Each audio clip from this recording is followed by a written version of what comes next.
I know. It says I'm early. I always tend to schedule these a little early or a little later just so I can have some buffer time. That was a dog butt.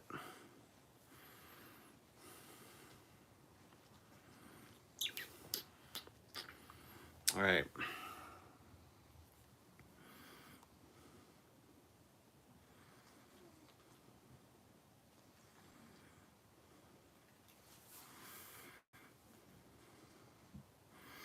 So, you guys, how's it going? Jeff Sturm, Chuck A, Ozzy. Welcome, welcome, welcome. It is time to talk about episode 9 of season 3 of Lower Decks. That's right. Today we're talking about trusted sources. The episode that made Captain Freeman the worst human being imaginable. We got a new ship. We got an automated ship, which I don't know how I feel about that. I have issues with that, but we'll talk about those. We have a video coming out this weekend about the Texas class. Of course we do. And yeah, overall, I really enjoyed this episode. I wasn't quite sure where it was going at the beginning, and it kind of surprised me. And at the end, I was like, hell yeah, that was good. I like that. But yeah, Captain Freeman is just the absolute worst human being in existence for assuming and not verifying certain things. Also, that being said, the reporter is also one of the worst human beings for not clarifying to Captain Freeman exactly what Mariner said. Is it the best episode? No. Is it a good episode? Absolutely. Is it better than most of season 3?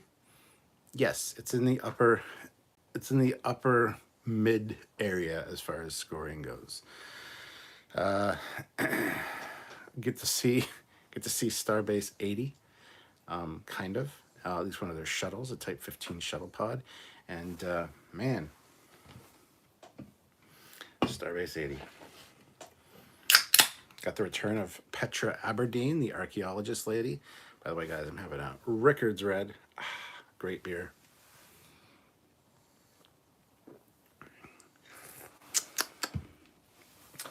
All right, Mark throws in, or Mark, who's a member for 28 months at the rank of Commander. So thank you so much, Commander. Kayshawn finally spoke normally. Yes, we knew he could do that. Actually, he knew that he was able to speak normally because he's a member of Starfleet. He had to learn that. It's kind of like a second language, I guess. But it was great to see that as well. Yeah,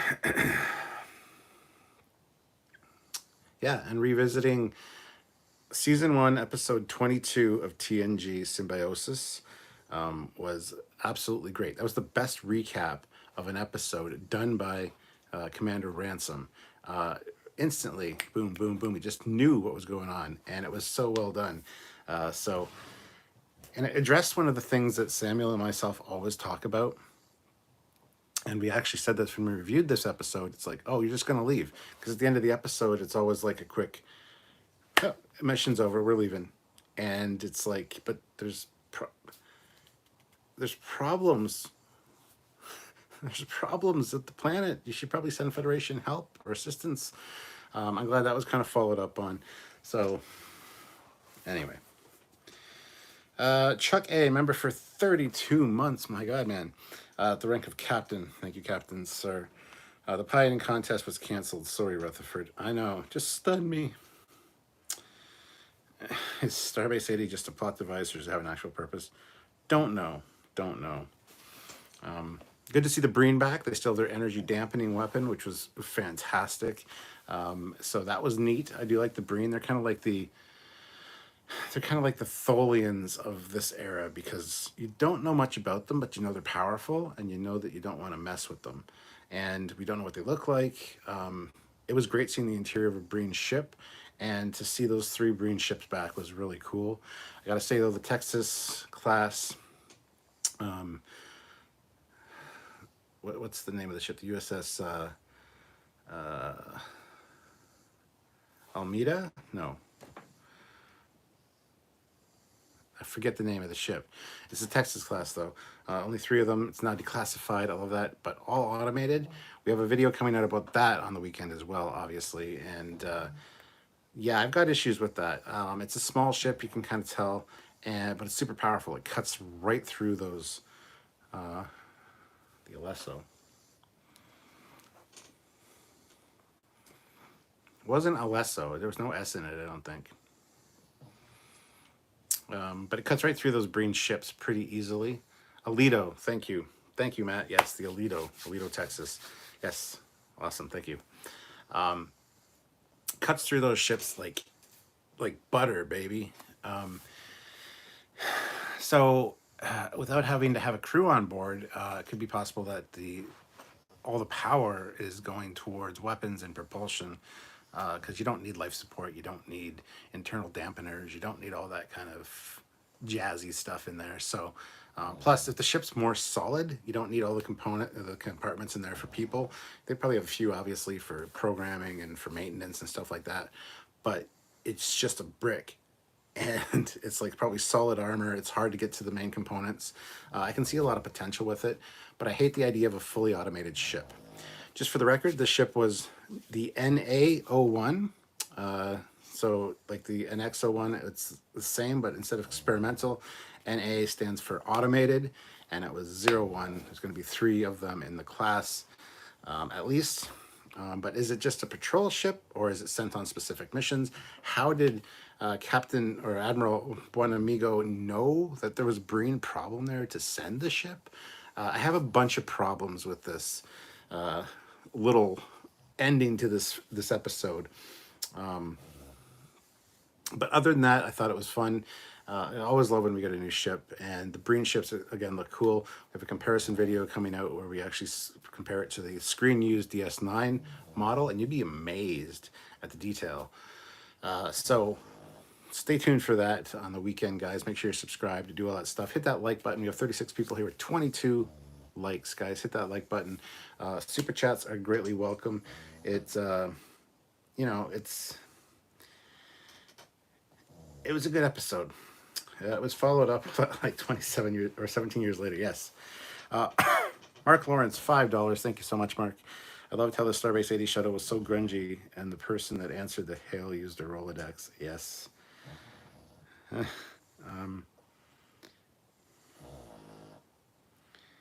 Yeah, the NA01 Alito. What was the Alito doing there? Exactly. It almost seems like Admiral Buenamigo might have known there was a problem and wanted to test his new ship out, or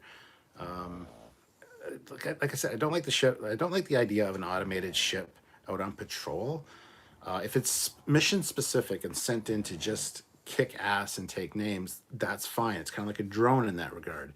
But I don't like the idea of one patrolling without any human intervention, because you need that, unfortunately. Like, it goes back to the M5 and the Ultimate Computer. The thing went after a freighter. It was an unmanned freighter. It destroyed it, thinking it was a threat. But if it wasn't an unmanned ship, that would have been very bad and nasty. So I have a bit of a problem with a fully automated ship. But luckily, we got a chance to speak with Mike McMahon and the team after the season's over, and we will, of course, address this with him and talk to him about it. I want to know who designed it as well. It's a cool little design, and it is little. It is not a very, very big ship.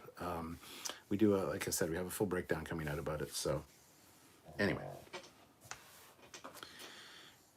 Damn touch keyboard.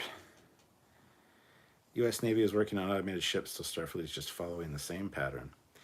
Jeff Sturm, was it there because of the reporter? Did the Admiral know that the Breen were there? Exactly. Don't know, and don't know. Maybe the ship has a new M5 computer update. Jeff Sturm, is the Admiral really Beckett's uncle? No, he's just a friend of the family. Jeff Sturm, a Rolodex with isolinear chips. Jeff Sturm says they knew the Breen were there, and the thing was just waiting for them to show up. Starfleet does not shoot first. I bet the Alito has something to do with Rutherford. Could be, and we've speculated a little bit about that in our video. So, Chuck A, Merrick Buttrick, rest in peace, and Judson Scott were Symbiosis actors from Wrath of Khan. We needed a Tasha Yar wave goodbye, as in Symbiosis. Yes.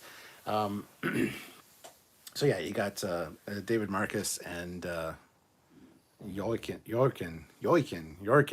I don't fucking know what his name was in Wrath of Khan. Yeah, Khan's right hand man, essentially. It was great seeing them in TNG. So yeah, I mean, revisiting that with the Felicium and stuff, I think was really cool. I love their mural, by the way, of of the Enterprise, and us freaking out for like 14 years. So they've only been sober for like 3 years. So it's kind of funny actually. And then now they're just focused on being fit. The other planet, I'm not sure exactly how long the Breen have been there, but to see that one lady get just disintegrated in front of Ransom was like, what the fuck, man? You're killing like just random person.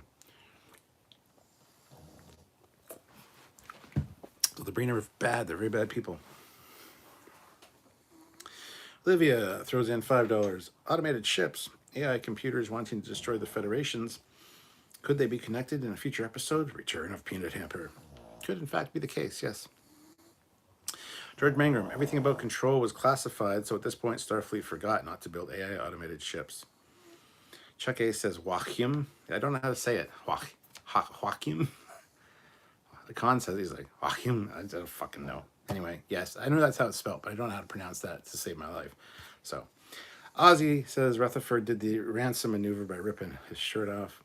Fleet Paw said the episode was effed up. I literally was shocked when Beckett was put off the ship. Yeah, like I said, Captain Freeman proving herself to be the worst human being in Starfleet.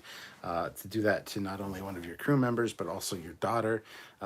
Fuck you, Freeman. I mean, seriously. You didn't get confirmation from anybody about what was actually said.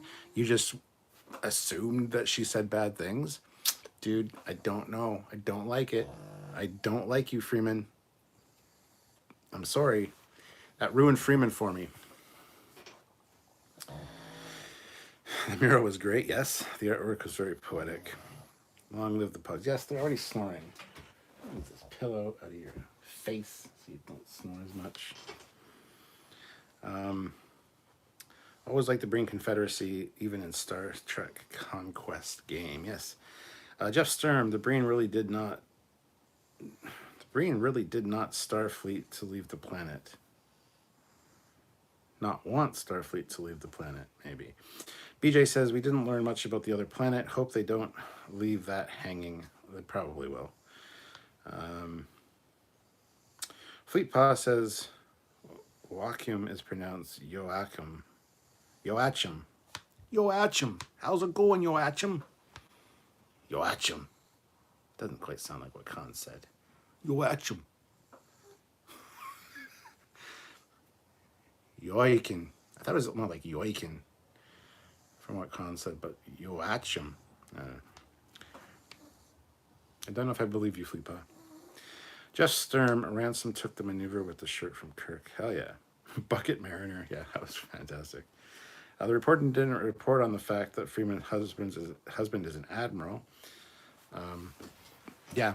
I also liked when, I liked the little subtle line, the touch, when they beam down to the other planet.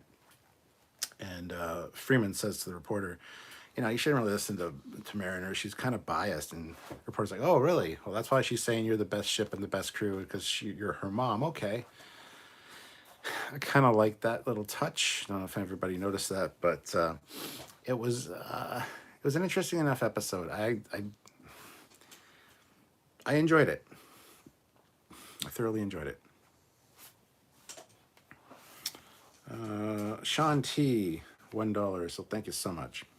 Chuck A, I wonder if they are setting up Section 31 episode next, or maybe a setup for the Strange New Worlds crossover.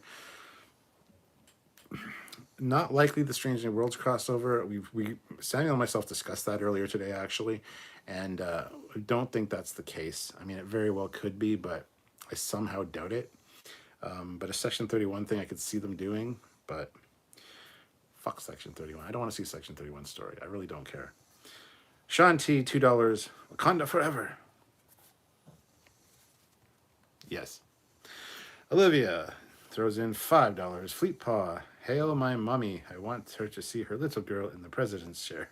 Seriously, the bird doctor was the best. Dr. Miglamoo. And his Mima. Mima, don't ever call me at work. No, that was kind of funny. Also, the boarding device that the Breen had, that thing's terrifying. And the Breen just outside with the rifle poised, ready to go. Just the Breen are terrifying, man. I need to know more about the Breen. I really do. I want to know what they look like, man. Lower decks is the perfect way to do that. I hope these are like the new big bads because the Breen are destructive, man. That energy dampening weapon and the fact that they hit Earth during the Dominion War, they are a force to be reckoned with, and their ships, the asymmetrical design, very cool. So the Breen, we need more Breen. Absolutely 100% we need more Breen. Just not Neil Breen. If you know who Neil Breen is, congratulations for getting that joke. But my apologies for knowing who Neil Breen is. Fleet Pass says, I'm going to say it. Freeman was a bitch this episode. She had no faith in her daughter not to fuck it up this time. Beckett actually stood up for her mom, and her mom just shit on her. Yeah, absolutely. Because Mariner through the whole thing is like, I need to tell him how it is. That's not how it is on the ship. And what she delivered was so like heartfelt and poignant. And yeah, everybody else was just like, yeah, telling all the stories. So yeah, Freeman. Boo, down with Freeman. Captain Casey Stewart, Captain, nice rant alert video. Oh, it's just the quick one about the stop bar. Yeah. Ozzy, let's go dig up some mummies now. Number one. Peter Lakako throws in an amazing $20 super chat. There was a fun fact. Wasted food can be reabsorbed back into the system. Yeah, we've known that forever, though. It was cool to see it, dumping the pies back in, even dumping the tray in to reconstitute that into energy for the replicators and things. So yeah, that's something we've known forever. But yeah, you actually get to see it here. And it's like, I was thinking the whole time, just go to your fucking quarters and replicate yourself a pie. Like, you don't have to freak out about the pies. But anyway, it was just kind of fun. And goddamn Mariner, wherever she went at the beginning, there was just trails of like blueberry everywhere. How did she have so much blueberry on her? Like when you see her in the hallway, you see the footprints, fine. Then you watch Freeman go from where they were standing to the turbo lift, the door is open, and there's just like purple everywhere in the turbo lift. And then she's yelling at the ops people. Mariner's yelling at the ops people that they're going to bring it and they're going to take them down and all this. And then she comes around the corner to their bunks, and it's like still trailing that much. Like that's a lot of goddamn blueberry stuff, man. So I don't know how that happened exactly, but hey, whatever. And what the fuck is wrong with Freeman? She rescheduled the duty shift. Fine. You're kind of embarrassed of your lower deckers and your daughter. That's fine. But she rescheduled the duty shift to avoid contact with this reporter, and yet she takes the reporter right by their quarters, right by the window at the back of the saucer. Why? There's other ways to get to her quarters, her guest quarters. You don't need to go by the lower decks beds that you are worried are going to fuck things up. And did you notice too, the reporter had a CBS logo. They had the old school like strip, like some of the TOS ships, like the rectangle, and then in the middle was a CBS logo. So, kudos to them. Maybe it ties in with the CBS AI computer that's in the Megalomania computer lockup. Maybe she wasn't actually a real person, that reporter. I don't know. They took out a whole spread of photon torpedoes. Again, I like that. Point defense phasers. They have them in games like Starfleet Battles. We've talked about them a million times. They're usually point defense lasers are designed to take out more like drones and missiles, which are in those games, like the Lyrians and the Kinzinti. They focus on drones and missiles as their weapons. But yeah, for the Breen to be able to take out photon torpedoes, because in games like Starfleet Battles, a photon torpedo is a direct fire weapon. A phase disruptor and photon torpedoes are direct fire weapons. They can't be stopped. They can't be shot at. They can't be shot at to reduce power or destroy them. So for the Breen to do that was amazing. Now weapons like I said, drones, missiles, plasma torpedoes. You can fire phasers at plasma torpedoes in Starfleet or Starfleet Battles. That reduces the energy of the plasma so that by the time it hits you, it's like basically nothing, if you're lucky with your shots.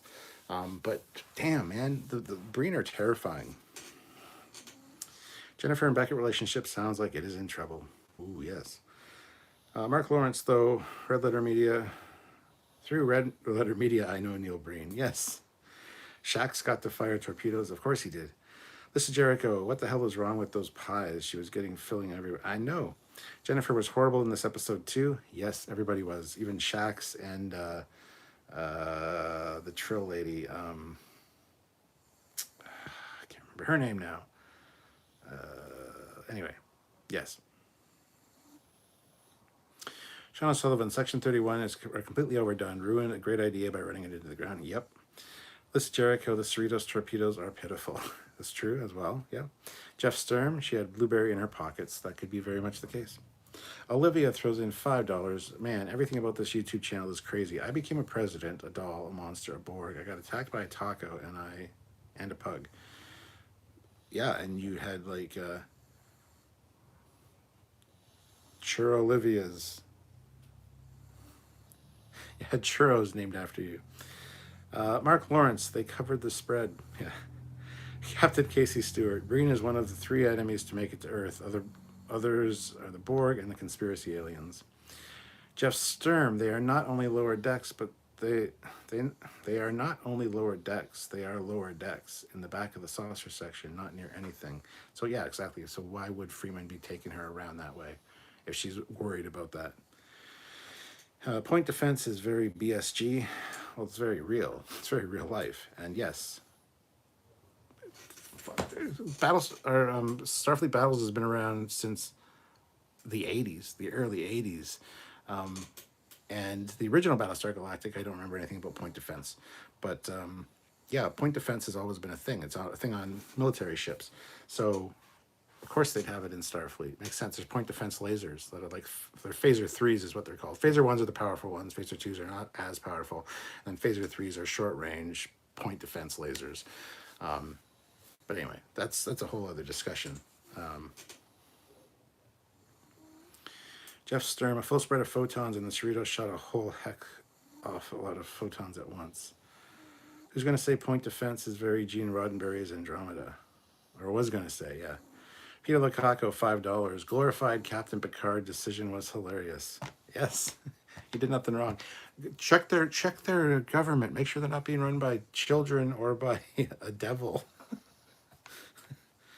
Yeah, but Picard did nothing wrong.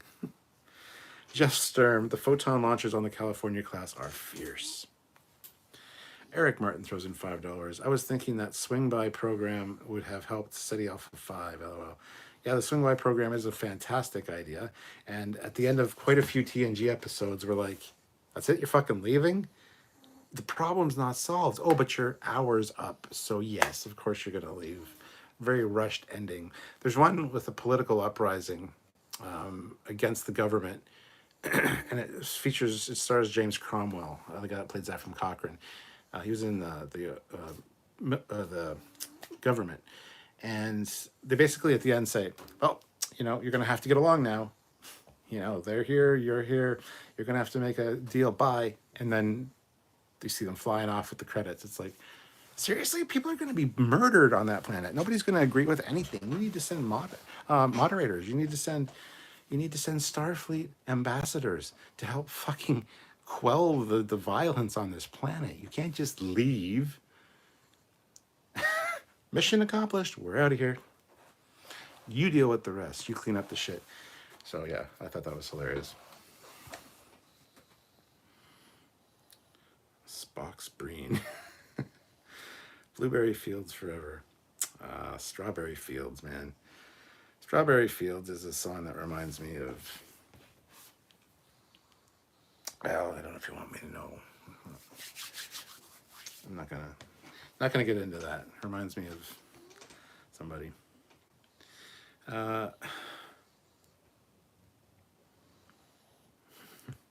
Fleet Paw. You forgot the Zindi. To Captain Casey Stewart. What is Casey Stewart saying? Oh, the Zindi making it to Earth. Yeah, well, yeah. BJ Turan, photon torpedoes is a physical missile.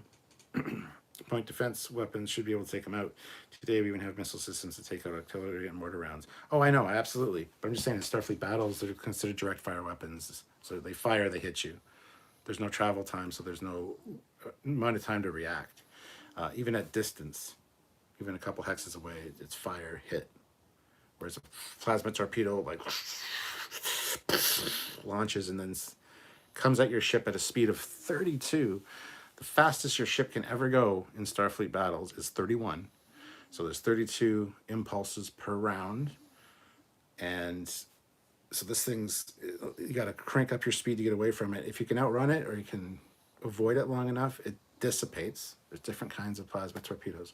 But no, I totally agree. A photon torpedo is a hard-cased shell, essentially, with like a, when it launches, it's got like a, almost like a plasma glow to it. I forget exactly what that is, but it's got an antimatter warhead on board. So when it impacts, it's like a small antimatter explosion. So yes, technically they should be able to get shot out of the sky. And I'm glad we saw that. I totally advocate this idea. Have forever, because I played Starfleet battles like my entire life. So yes, I totally agree that photons should be able to be hit with point defense weapons. But yeah, in Starfleet battles, they're not. It's a direct fire weapon. It's a fire and a hit.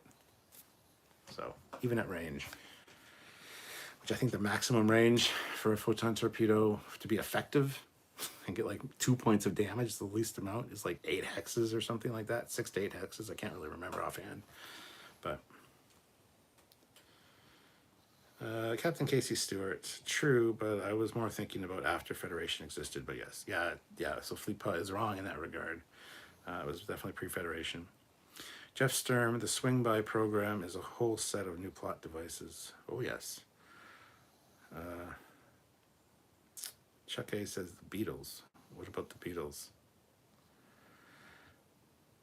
Oh, Strawberry Fields. Yeah, that's not what it makes me think of. It makes me think of a person.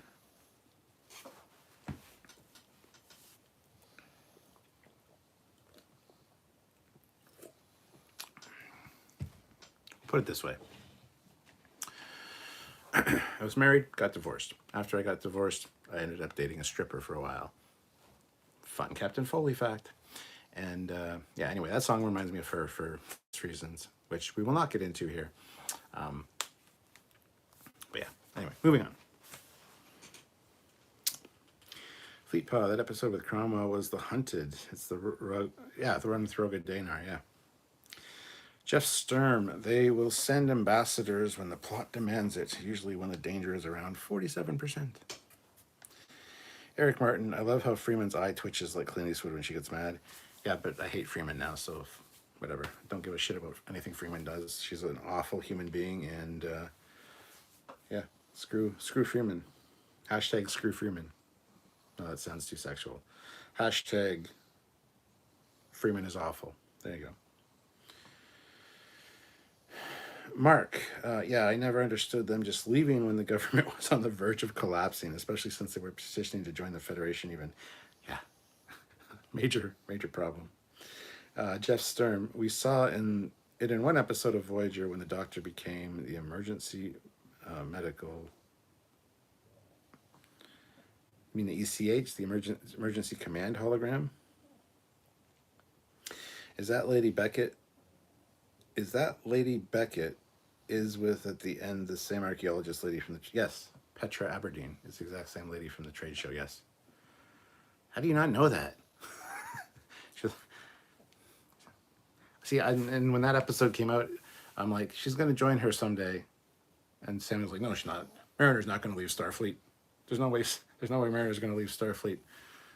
I'm like, she's going to join her, even if it's just for a few episodes. She's going to leave Starfleet and join her. No, she's not. She's not going to leave Starfleet. That's just defeats the whole purpose of the show. It's like, she's going to, though. Anyway, so I got proven right. Ta-ching.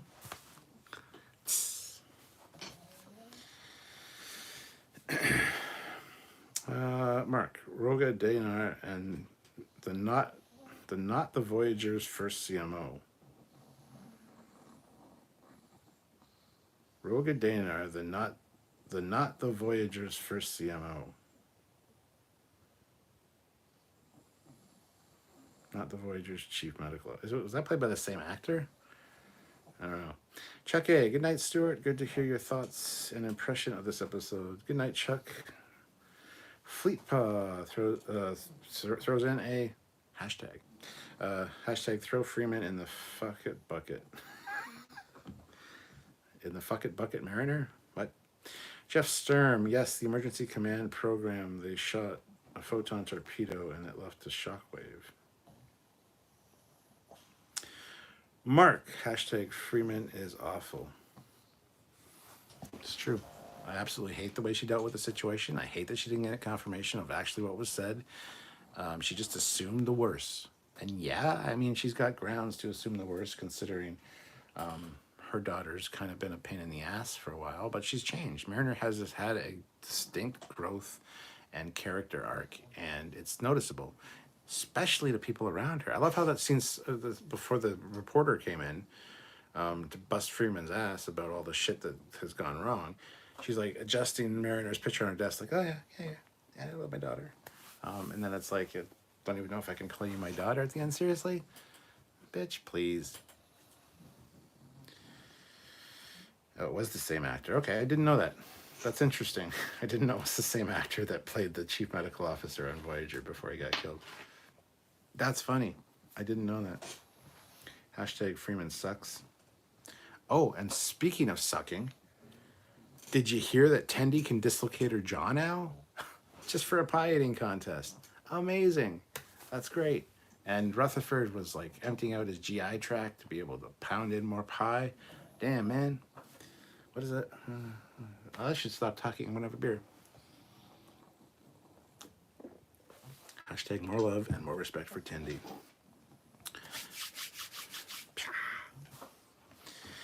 Peter Lukaku, $5. Watched Origin episode for Voyager. That was amazing writing. Sad the quality of the new show isn't the same.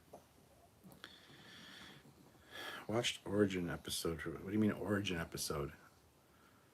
Distant Origin with the Voth? Is that what you mean? Sad the quality of new shows isn't the same. Strange New Worlds has had really good writing. So has Lord X. So has Prodigy. Their writing is definitely on par with that.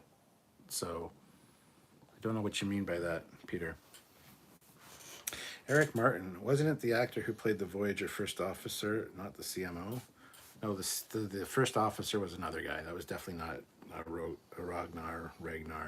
Ragnarok, whatever the fuck his name was. Fleetpaw, I wonder what else Tendi can dislocate her jaw for. I don't know, man. It's so dirty, man. For eating pie, obviously. Want to see something cool? See my Apple Pencil? It's really awesome. Magic trick. I can make it rubber. Look, it's rubber now. But it's solid. Oh, that's a great magic trick. Whoa. Look, it's rubber. It's a rubber pencil. But it's not, because it's solid. You're welcome. You're welcome. I'll be here all week. Please leave me a tip or a super chat. It's magic, don't you know? Magic. Don Henning, I think, is the magic.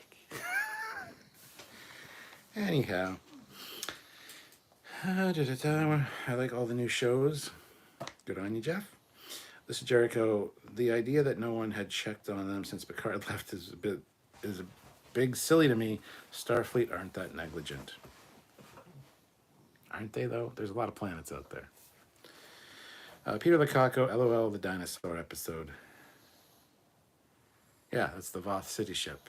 It's called Distant Origins, I believe. But yeah.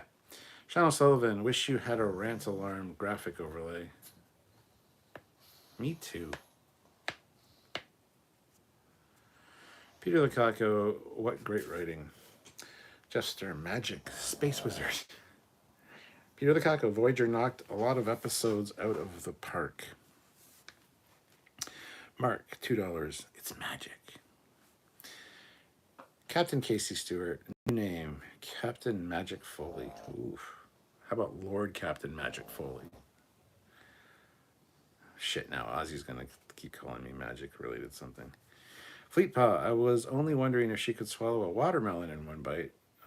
If she could dislocate her jaw. Geez, you're a gutter-minded one, Foley. Yep. Yeah, well, I just assumed I knew you too well, so I knew what you were going for there. I made no such implication with my comment about her dislocating jaw.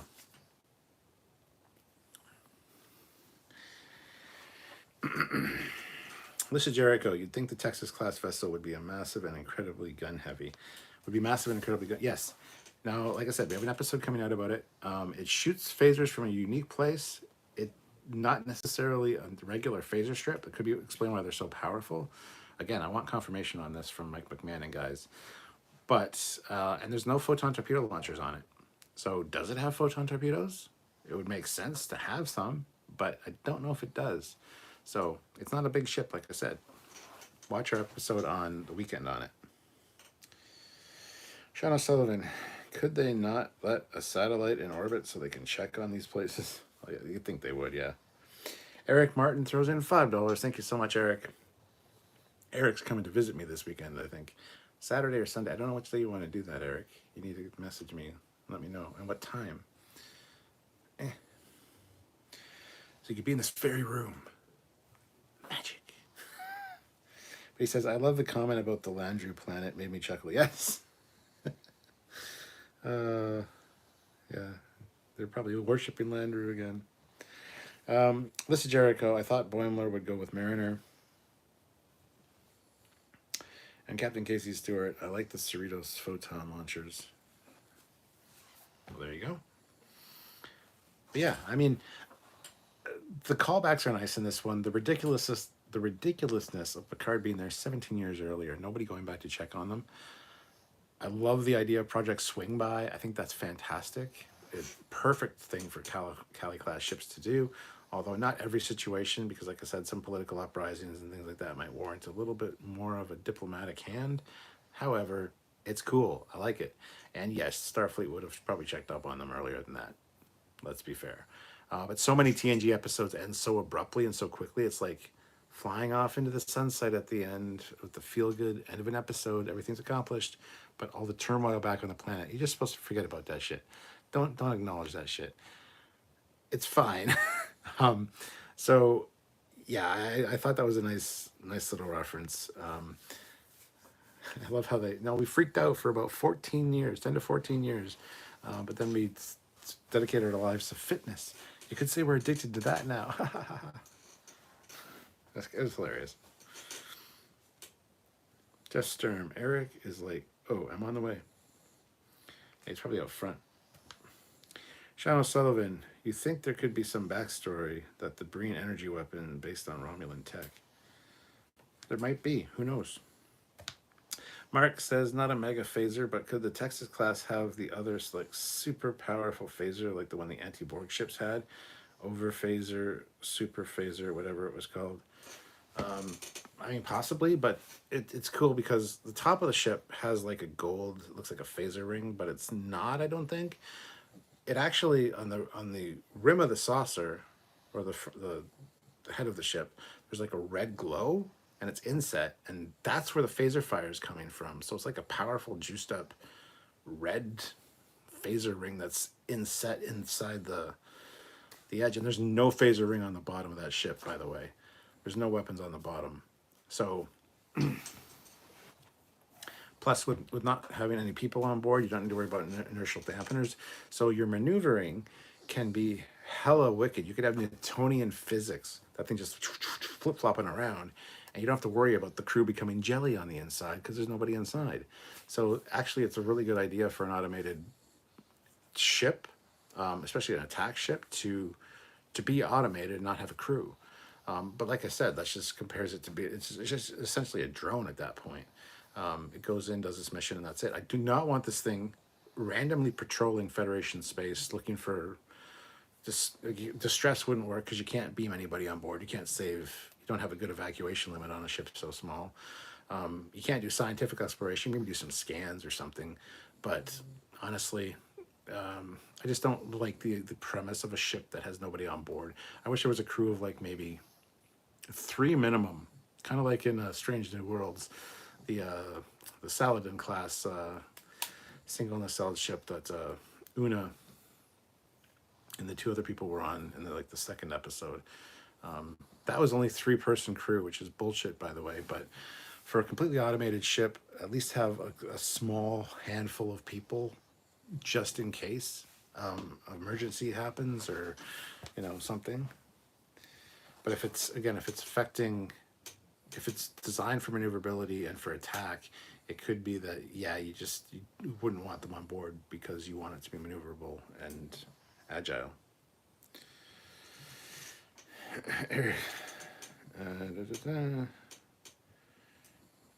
Peter Lukaku, $2. Squadra Course. What about Squadra Course? Are you calling Squadra Course out to snipe with you? Eric Martin, I'd still like to learn more about Starbase 80, like being assigned to Siberia. Yeah. Peter Lukaku, hey Cap, did you check out New Quantum Leap? Not yet. It's on City TV Plus, which is a subscription service. I get 30 days of that for free. I don't really want City TV Plus. It's going to be airing on City TV, like standard network TV kind of thing soon, but I don't want to watch it on there. So we're going to wait till the season is finished, and then we're going to get City TV Plus, binge it, and then cancel. So that's what we're going to do. Fleet Pa, I was thinking it was the Norway class at first, but it was way too small. Were you looking in your pants again, Fleet Pa? Peter the Caco throws in $1. I guess because Squadra Course isn't here. Fleet Pa says, real Romulan hollow drone ship vibes. We're here with the Texas. Yes, in Enterprise, the Romulan flea ship or the drone ship could do these wicked maneuvers because there's nobody on board. Captain Casey Stewart, the live chat says members only on my other YouTube profile.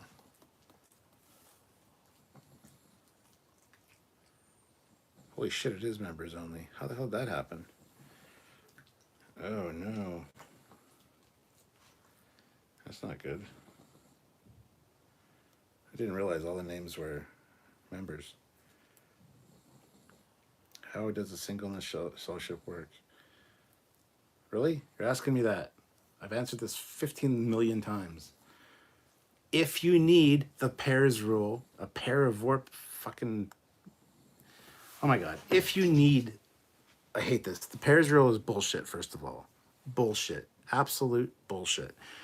If you have the pairs rule and you really want to enforce the pairs rule with a single element ship, just get smaller warp coils and line them inside the same nacelle. Instead of the big warp coils that fill a nacelle usually, have smaller ones. That way you got your fucking pairs and you can still have a single nacelle. It's not that difficult. The pairs rule is bullshit, for the record, so who gives a shit?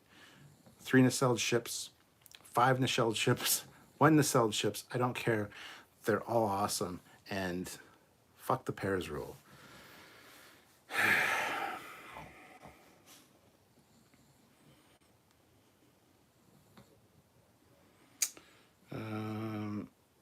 Eric Martin, I love the Admiral dropping the swing by program like third period French and bragging about the Texas class on screen. Yeah, no shit. Fleet the same way a multi-nacelled ship does, Sean. Exactly. BJ Tron, USS Odyssey, NCC 71832, could have benefited from a Texas class drone ship escort in the DS9 episode where it was destroyed. Agreed. Peter Lukaku, gonna try to have 10 coffees and try to torture myself through Prime's Rings of Power. Just fucking watch it. I'm gonna torture myself by watching it because I've heard such bad. Just fucking watch it. Like, you don't have to complain about it. Just watch it. If you don't like it, you don't like it. Don't go in expecting it to be bad. Just go in expecting it to be entertained. Are you not entertained? The ship was like the Strider class from Star Trek Legacy game. Look it up. Yeah, I'm well aware of the Strider class. Some message available. prefer tuna cells. It's one louder. Okay, well, you're wrong. But Stephen Fathry, $2. Gotta say, I'm a fan of that ship. I might be biased. You are from Texas. Text Trek and all. Yeah. Let me see here. I don't think I can change settings on the fly. I don't know how that happened. I set it up exactly like I always do. Fucking YouTube changing things.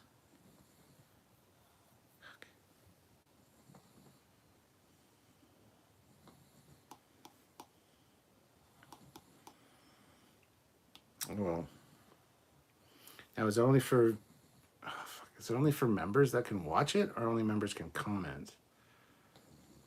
Fleetpaw, I don't know if you can do some research. If it's a members only stream, can only members watch it? Or can other people watch it and only members comment? I'm pretty sure only members can watch it, which I absolutely hate because I want everybody to be able to watch our content. And this was a mistake, apparently. So, God damn it. That makes me feel bad, man. Peter the Calico throws in $1. Thank you so much. Does that mean Squadra Course is watching, but Squadra Course can't super chat because that makes no sense? Maybe it does. I don't know. Peter the Calico, is it true that Squadra Course is watching and can't comment?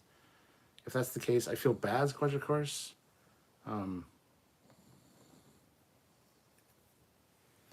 Anyway, yeah. Shauna Sullivan, Brent is from Texas, so in good company. Captain Casey Stewart, only can comment. Jonathan Bell, only members can post, it seems. I can see you where I'm not logged in. Okay. So everybody else is watching. Okay, I feel bad about that, guys. I don't know what happened. I don't know why that's a thing. I thought members only ones were exclusively for members, that, you know, only members could watch it.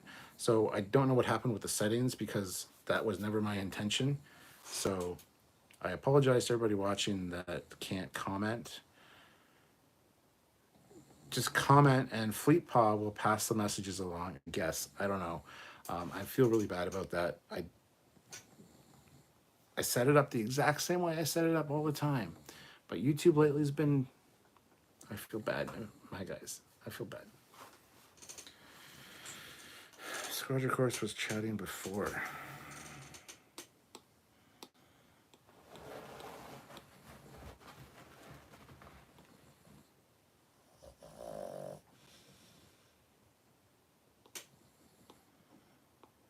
That's weird, man. That's really weird. Can't even go back to the beginning of the chat now. It looks like a YouTube issue. It's not my problem. It wasn't me setting it up wrong. But it's, yeah. Joseph Barbado, $2. I can watch but not chat unless I super chat. Oh. At least you guys can all watch. I appreciate you getting my thoughts on the episode, but goddamn, I'm really sorry, guys. 1,000 apologies. I didn't mean to do that. I love reading all your comments and having a really engaging discussion with all of you. So I apologize. It will not happen again. But yeah. William, $5. 3 Dallas class. Calling it now. 1 for Peanut Hamper, Eggmanos, and Badgie. This is Jericho. Even Starfleet is replacing crews with drones. Eric Martin, must be a malfunctioning Apple Pencil. Mark, I've heard a lot of other YouTubers complaining about so many updates messing things up lately. Yeah, exactly. Fleetpaw, I think YouTube shit the bed this time, Stuart. I think so too. Listen, Jericho, Starbase 80 might be a bit silly for the Trek universe. Captain Casey Stewart, fucking YouTube. Listen, Jericho, feels like a bunch of stoners. Starbase 80, yeah. It's probably fumes leaking. So, I like how this place doesn't smell like BO. There's something else. BO and something else. I'd love to work here. Mark, maybe YouTube is becoming Starbase 80. I mean, maybe. I really feel bad now for everybody else watching. My apologies, guys.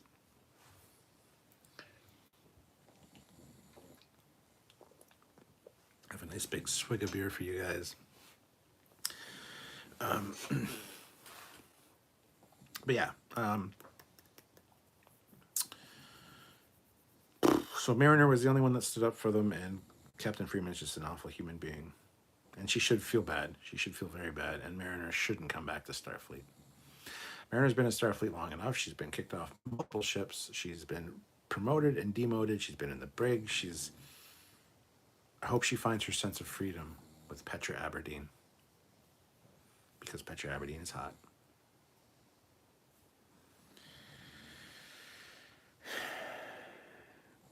She shouldn't come back because Freeman really overstepped. Thirst Contact says, Stuart, I stand in my view that Starbase 80 is a Black Ops site and the smokescreen is just more elaborate than originally thought. Interesting. BJ says, but the brig is here. But the brig is her one true home. Sure. Eric Martin, I think Mariner should stay where she is. It's a good gig. Hell yeah. Peter says, loving the last few Bridge Crew episodes. You guys are hilarious. Yeah, the last one was really quiet. Whenever Renee joins, he never says anything when we issue orders and stuff, and I just feel very awkward talking to my audience and having fun when Renee's there, because he just like...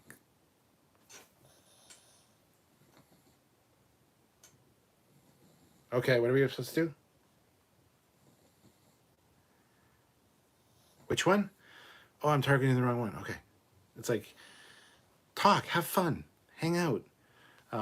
So I just shut down half the time when he's there, so whatever. But I'm glad you enjoyed it.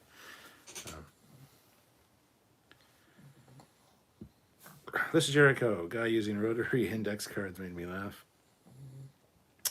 Mark, love the TNG combat for Starbase combat, which is still my favorite. I like the Voyager one. I don't like the squared off. Samuel prefers those. I don't. I prefer the TNG ones. So yeah, it's just older tech, I guess. I don't know. Interesting choice to do that, and I hope they explain why that was done, because it doesn't make sense to have a fleet and fleet-wide, standard, and not have that, same communicator. So FleetPass said, I got the idea that Starbase 80 is a backwater relay station type starbase that deals with holodeck biofilter remnants. Yeah, it could be. It's like the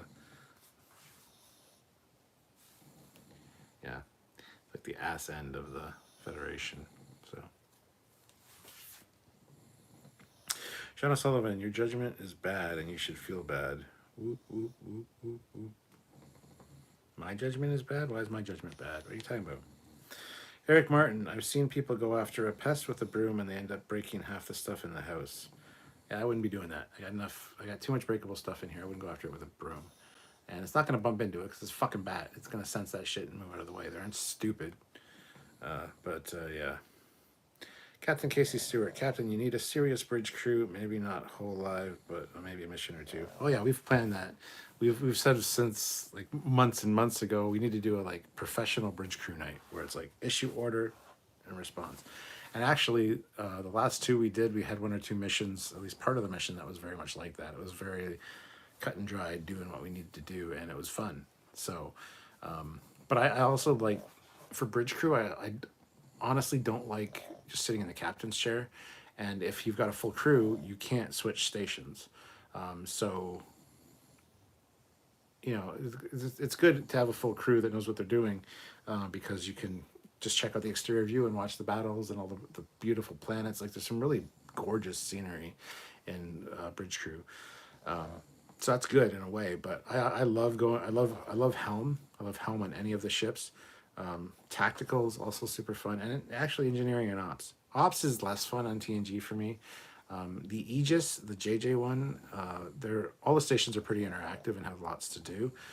TOS engineering is difficult, but it's fun, and it's a different viewpoint for you guys that are watching. So, and the last little while I've just been doing Helm. I should really mix it up because I like being the captain, but with only 3 people, then I'll take over Helm. They're at their stations, and then I can jump back to the captain's chair when I need to. So, yeah, I don't know where I was going with that. Oh, the missions. Yeah. Seriousness. Armando Rodriguez. I think Marilyn should come back to the Cerritos cast. Or cat? What? Who's Maryland? Mark. Even Ransom was like, Starbase 80? Really? Yeah. He's like, Captain, what are you doing? Sean O'Sullivan. No Mariner judgment, and that was meant to be said like Zoidberg. Zoidberg. No Mariner judgment with the robots. Eric Martin. Starbase 80 is like Lucan. Cap will get the joke. Lucan's a small little shithole near London. Yeah. I got it. Super Troopers Bridge Crew. BJ Sharon, they should just open a window to let the bat out into the cold vacuum of space. Well, if you open a window, it'll be blown out. It won't get sucked out, it'll get blown out. Jeff Sturm, do the JJ stations have lens flares in your eyes? The bridge is pretty shiny, yeah. I think there is a few little lens flary things here and there. Don't get me wrong, the Aegis is a nice ship. It's actually a nice design. It looks cool, but I just hate doing the JJ shit. I mean, the stations are super cool though because they're all holograms. So at tactical, you target the ship and you got a little 3D rotation of the ship that you're targeted. So you can like with VR, you can look all around it and you can like zoom in on it and stuff. Engineering is really fun on JJ, but they made the game for the JJ verse. So that's the easiest, coolest ship to work, and they had the TOS ship from the beginning, but it was for advanced crews only. And it is, because if you don't know what the fuck you're doing, it's very difficult to use the TOS bridge in Bridge Crew. But we all know what we're doing. We're all professionals. We have them all the stations mastered. We each can operate each one perfectly. So, but I hate that they put that bias in. They didn't make it even an easy option for TOS. Like, you can still have the bridge the way it is, but make the controls a little more simplistic for people that are just starting the game. Because when I started that game, I hated TOS, and I really wanted to be in that environment and learn it, but it was really difficult. So, anyhow. Dr. Phlox would kill you if you let the Pyrithian bat outside in space. Jeff Sturm, in real life, couldn't the captain be a station and still give orders? Be at a station and still... Yes, that's exactly what we do with only 3 people. Like, I'll be at home and still give orders. But it's the point where we don't need to give orders. We each know what to do for each mission. We know what our goal is. Like, Helm has, an alert. He knows where to go. Engineering sometimes needs to be told what to do if they need to beam somebody off or whatever. And tactical might have to scan an object, but yeah.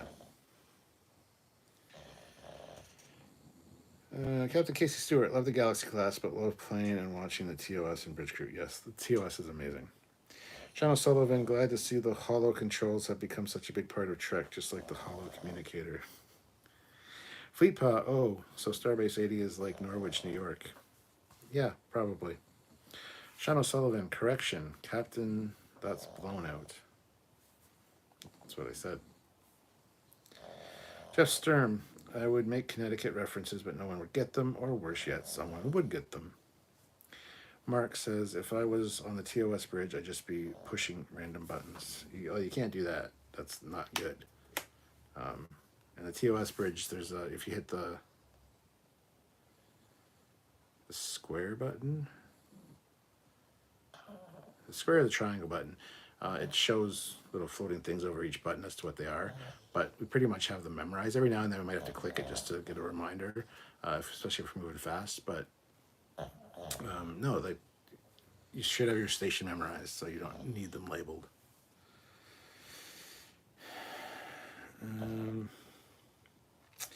Ransom is such a dope. How much do you press? 250. Yeah.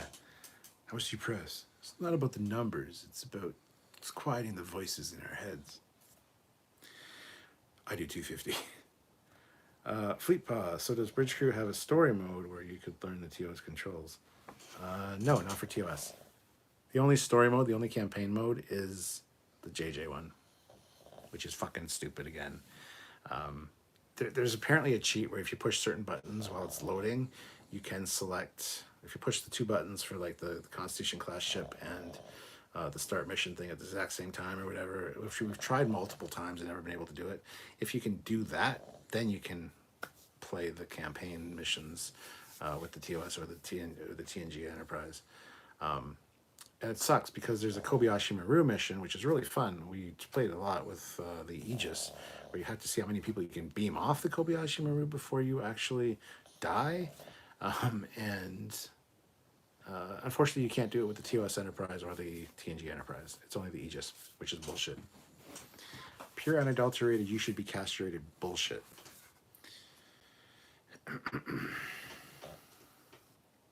Jeff Sturm, well, you would have to. How else would you learn what the buttons do? They are not labeled. They are labeled. You just hit the little button that shows you exactly what they are. So, Sean O'Sullivan, is VR worth it? 1000% yes. I'm a huge VR fan and I'm a huge 3D movies fan. I love 3D movies on my big fucking 3D plasma TV. And I also really love VR. I'm looking, as soon as the PlayStation VR 2 comes out, I'm getting that because that's for the PS5. Because it's much higher resolution, wider field of wider field of view. Plus, it's got eye tracking, so it's already like 1080 fucking resolution in the headset, but it's got enhanced ones where wherever your eyes are looking, it increases the resolution on the image you're looking at or the item you're looking at, and kind of brings the other stuff down a bit. And as you move your eyes, it follows you, so you always see things perfectly. Yes, VR is definitely fucking worth it. Thoughts on Drumhead, best of Trek or overrated? It's not the best of Trek. It's up there, but it's not the best of Trek. Is it overrated? No, it deserves all the praise it gets, but it's not one of the best of Trek. If anybody tells you that, they're an idiot. It's a good story. Again, it's like Inner Light. It's a fantastic story, but it doesn't need Star Trek to be a good story. It's just a good story told in the Star Trek universe. So as far as a good Trek episode, sure, I mean, it's fine, but there are better Trek episodes that involve Star Trek themes and Star Trek ships and races, which are better in my opinion. So Captain Casey Stewart, I play Bridge Crew non-VR and still love playing TOS Bridge. It's easy for me. Non-VR is not cool. It's not anywhere near as fun, but glad you enjoy it. Sean O'Sullivan, love the eject pod button you get on the captain's chair. Yes. Peter Lukaku, is Bridge Crew coming out with new updates or new version? No, and no. Sadly. Jeff Sturm, I like it when you do the Bridge Crew videos. Okay, well, I'll do more then. I said, nobody really fucking comments. I mean, I go in there, and I know that because YouTube's set up stupidly, I don't see every message. If it shows up on, if you're watching me and your message or a message shows up on my screen in a little gray box, that means I can read it. If it doesn't show up, I can't see it. So I can't read super chats because super chats don't come through, and nobody fucking comments. I get the odd comment here and there, usually from the same people. So I think like maybe fucking 3 people are watching, where there's like sometimes 16 or maybe 30 people watching, but I don't know that because nobody comments. And I'm kind of glad that people don't, because it keeps coming up right in my field of view and I'm looking at a thing that I need to see, but I still would rather engage with you guys. Ubisoft doesn't have the license anymore, so it's unlikely. Is in Starfleet Academy think they give you a choice of ships? No. Fleetpaw throws in $2. Tell us how you really feel about Aegis. Laughing my ass off. Not a bad ship. As for a JJ ship, it's a really cool design. It's way better than the fucking Enterprise, the JJ Enterprise. It's a piece of shit, that fucking thing is. Chuck Jones, $5. I saw MK Ultra movie with Anson Mount. I highly recommend it. It was great. Cool. Mark, does VR give you headaches? No. No. If I'm not feeling great to go into it, like if I have a mild headache going and I start a VR, then yes, it makes it worse. But yeah, no, I can wear a VR headset for like 3 or 4 hours in game and not feel anything bad. If I'm not feeling well, like physically or for some reason, or if I get too hot, like if the room's way too hot, yes, sometimes I get a little bit but yeah, no, VR doesn't affect me. Peter Lukaku, $2. Bridge Crew PS5 VR. Hopefully, yeah, it won't happen. As much as it would be awesome, it won't happen. Sean, did you do Stage 9 in VR? I didn't do it in VR, but Stage 9 was awesome. Jeff Sturm, I usually see them after the fact. I miss most of the lives. That's fair enough. It's still fun to watch after the fact. Fleetpaw, villains who twirl their mustaches are easily spotted. Those who cloak themselves in good deeds are harder to spot. Ooh, wise words, my friend, but they're not yours. Eric Martin, stop being a chicken and finish Alien Isolation. I'm stuck. I don't fucking want to do it. I don't even remember how to load my gun. I don't remember anything. And I should go back and play it. I really should. But honestly, Alien Fireteam is much more better. So I'm just at a bad spot with that game and I don't know what to do. Anyway, maybe I'll play that soon. I got so many games to play. I got to finish the Star Trek Prodigy Supernova. I got to finish Moss 2 now because I started Moss 2, which is great. I got shit that I need to play, and I don't always want to play games. So,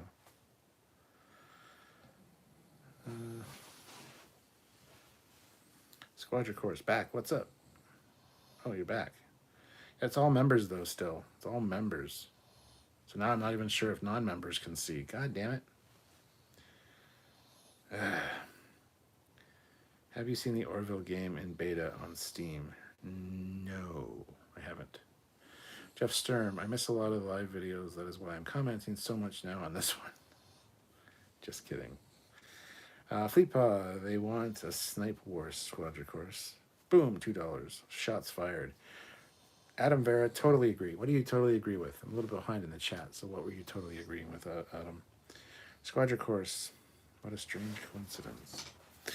Fleetpaw, that's what you're in quote marks, Stuart.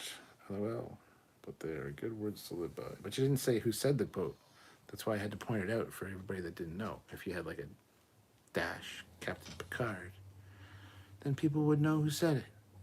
But a lot of people don't notice the quotation marks. I know what quotation marks are for. Fleetpaw, don't fuck with me.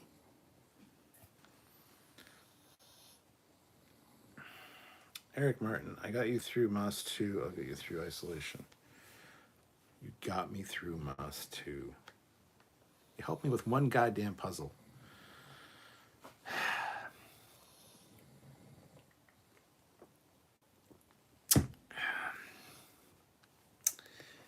Get me through. Psst.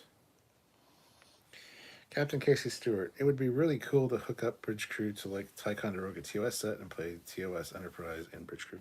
It would be cool. Squadron Course, sorry, had to step away for a bit. Came back as fast as I could, though. Well, thank you. We appreciate that. Peter Lukaku snipes in with $1. There we go. The snipe war has begun. This is Jericho. The microphone option in Alien Isolation is a lot of fun. I was doing well, and then I sneezed. Let's see, that's the thing. If your fucking dog barks, or your dog's walking on the floor with its nails, and you hear click, click, click, click, click, click, click, click, click as it walks by you, or, you know, your kid comes downstairs because he's a fucking idiot. Dum, dum, dum, dum, dum, dum, dum, dum. Hi, Dad. Dum, dum, dum. Just getting a drink. Yeah, so I don't have the mic option on because that's just, no.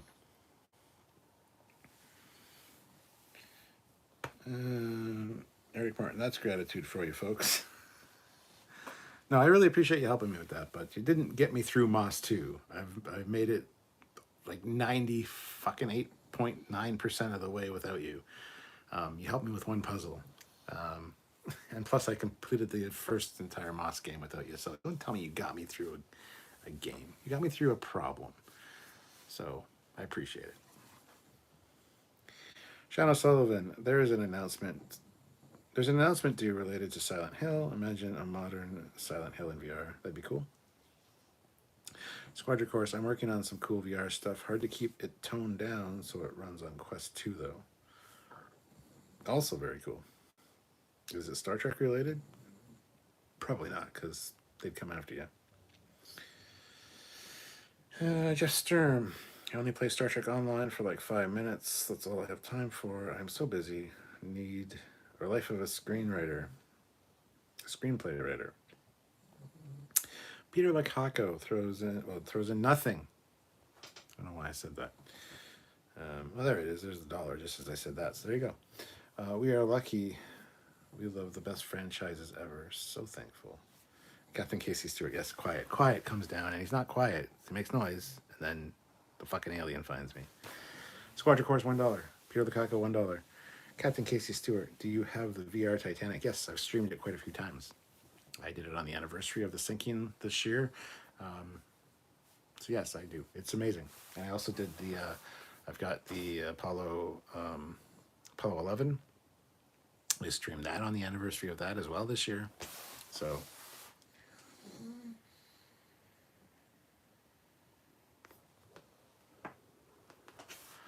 Squadron Course says, right now I am walking on a realistic beach with some breaking waves and surf. Is it a nude beach? It should be a nude beach. I gotta shave.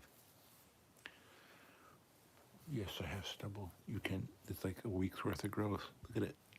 I love being fair-haired. But anyway. Fleet Pal, I haven't heard from Cadet Kid lately. This Jericho, how is Prodigy game? Is the story good? Yeah, the story is great, actually.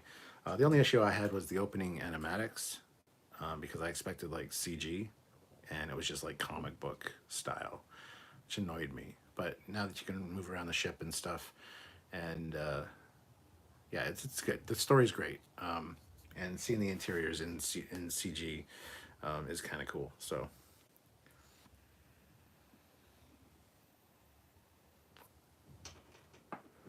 I'm about 4 hours into gameplay, and I think I'm probably about halfway.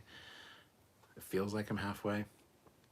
But yeah, I've streamed every minute of it. I won't play it without streaming it. So you guys have to be along for the ride. Mark throws in $1. Sean O'Sullivan. Wish CBS would do more stuff with the gaming side. Shutting down Stage 9 was no in bird person culture as a dick move.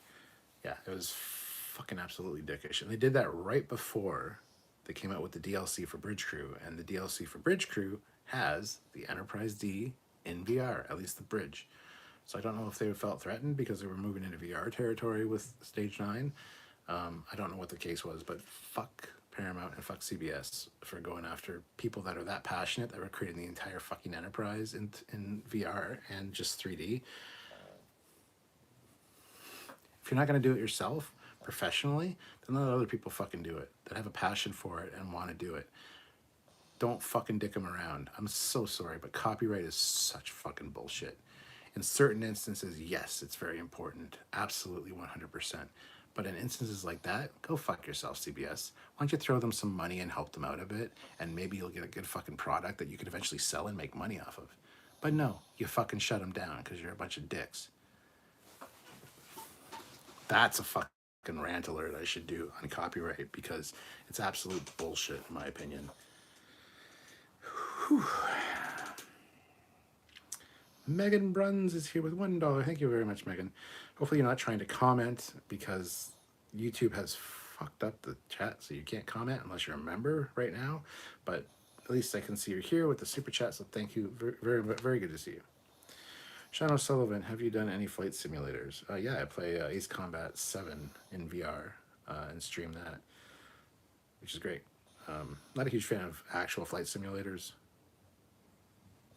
because I downloaded DCS, digital or whatever combat simulator on the computer, and it's fucking hella difficult because every button does what it's supposed to do.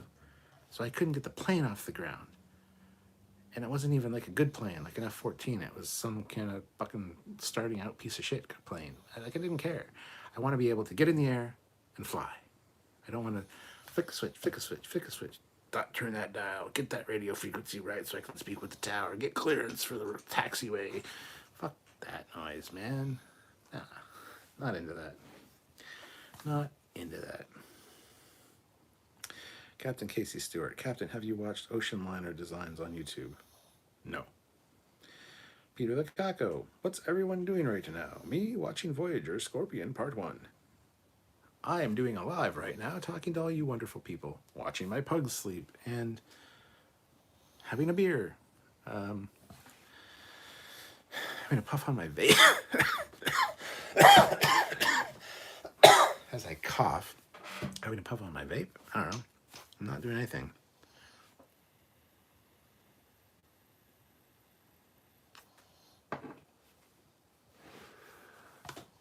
There we go. Squadron Course. I could do a VR thing for a ship from my book. The ship is original and not Starfleet, so no copyright infringement there. Eric Martin, actually, I think it was a Prodigy game I helped you with. I'm sure I wasn't much help on that either. No respect. I get no respect. No respect. I get no respect. Okay, Rodney Dangerfield. Was it the Prodigy? It was the Prodigy game. It was the Prodigy game, yes, because there was a fucking slit in the wall, which with the way they had the camera, you could see through the back wall, but it didn't look like an actual slit. And there's no way to change the camera angle to see that it was a slit. So thank you. But yeah, it was that. It wasn't Moss that you helped me with at all. So don't you just keep your mouth quiet about Moss 2, man. Moss 2 is a great game.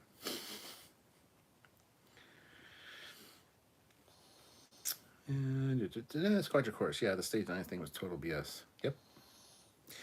Sean O'Sullivan, unlike Stage 9, when it came to the Trek tour, they licensed it. Wonder why the change in attitude. That's different. I know a lot about that situation, and I don't want to get into it. So, Fleetpaw, fuck CBS with a stolen dick that has nails sticking out the sides and glass on the tip, and a knife along the shelf. Wow, man, how very Seven of you. I don't know if you've seen the movie Seven, but the killer makes this one guy fuck a prostitute with this like strap-on knife. You made me fuck her. You made me fuck her. Like he basically fucked her to death by. Ew, gross. Yeah, that's what that thought made me think of. So, wow. Squadron Course. Oh yeah, DSC or DCS is a huge commitment. But how do you really feel about that?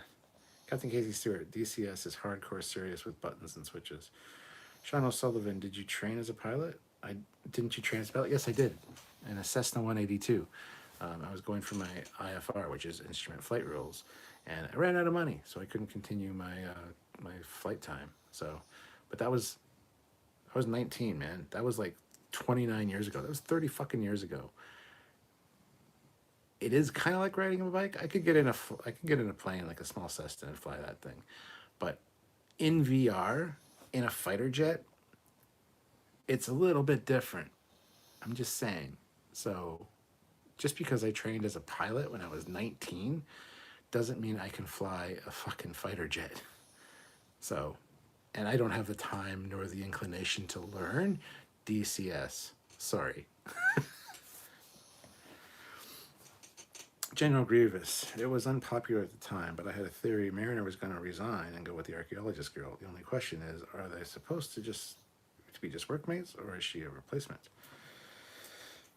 Yeah, I said she was going to resign from Starfleet and go with her, and Samuel said, no, absolutely not. So, a replacement girlfriend. I don't know, maybe. Listen, Jericho, there's a guy on YouTube who makes some very funny flight simulator videos. Weirdly, the people who play it, seriously, are children. Okay. Eric Martin, wow, Fleetpaw, you could make your own Saw movie. Mark says, CBS, the money-grubbing Ferengi. Yes. Yes. They're money grubbing. They got a merchandising fucking gold mine. Make us Prodigy figures. Make us Discovery figures. I would buy a few Discovery figures. Give us Discovery props. Give us Prodigy props. Give us Lower Decks figures. People would buy the shit out of Lower Decks figures. Are you kidding me? You have a marketing fucking potential gold mine on your hands, and what kind of marketing or what kind of merchandise do you do? Fucking none. So yeah, CBS, something fucking wrong up here. Merchandising, that's right. Spaceballs the toilet paper, Spaceballs the flamethrower, Spaceballs the whatever. Yeah, they can print money because they know people will buy it. But here we are. We have fucking Playmates. And a fucking Enterprise and a TOS phaser. Make other ships. give Diamond Select some more fucking money or give them the license back so they can continue making Diamond Select ships. Those things are so fucking collectible. Fuck, man. Don't get me started on the stupidity of fucking CBS and Alex Kurtzman.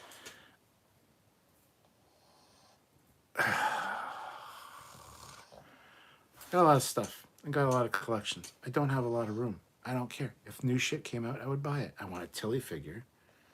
Get your mind out of the gutter. I want a Lorca figure. You know, I want some Discovery stuff. I would buy all the Lower Decks figures. I would buy all the Prodigy figures. Yes, Playmates is supposed to be having Prodigy figures come out. When? Who the fuck knows?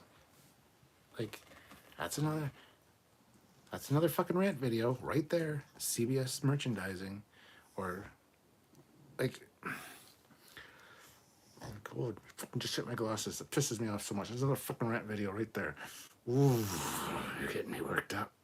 You get me worked up, but you fucking like it, don't you? You wouldn't like me when I'm angry. Reckon Marion will have the moves put on her by the fake Vash and run back to Jennifer. Peter says Microsoft Flight Sim has Top Gun Maverick missions. They are amazing F-18. Fuck F-18 missions. I want to play in a Top Gun mission. I want to be a fucking F-14. Fuck the F-18. I'm sorry. That's another goddamn rant video. The F-18's a fucking piece of shit compared to the F-14, in my opinion. That's the other thing. Ace Combat 7 has 3 planes you can fly in VR. One of them is the F-22 Raptor. One of them is the A-10 Warthog. Actually, it's 4 planes, sorry.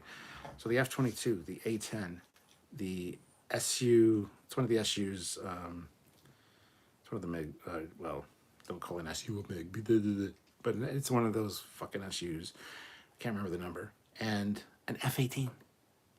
Dude, you're missing the fuck out. Make an F-14. I fly the F-18 because it's the closest thing to the F-14. It's got a similar layout inside, but it's not an F-14. SU-27, possibly Mark. I don't remember. Anyway. General Grievous, just tuning in. Fleet Paw, what did CBS screw up now? Merchandising. Fleet Paw, when they kill the Stage 9 license on Bridge Crew. Yeah.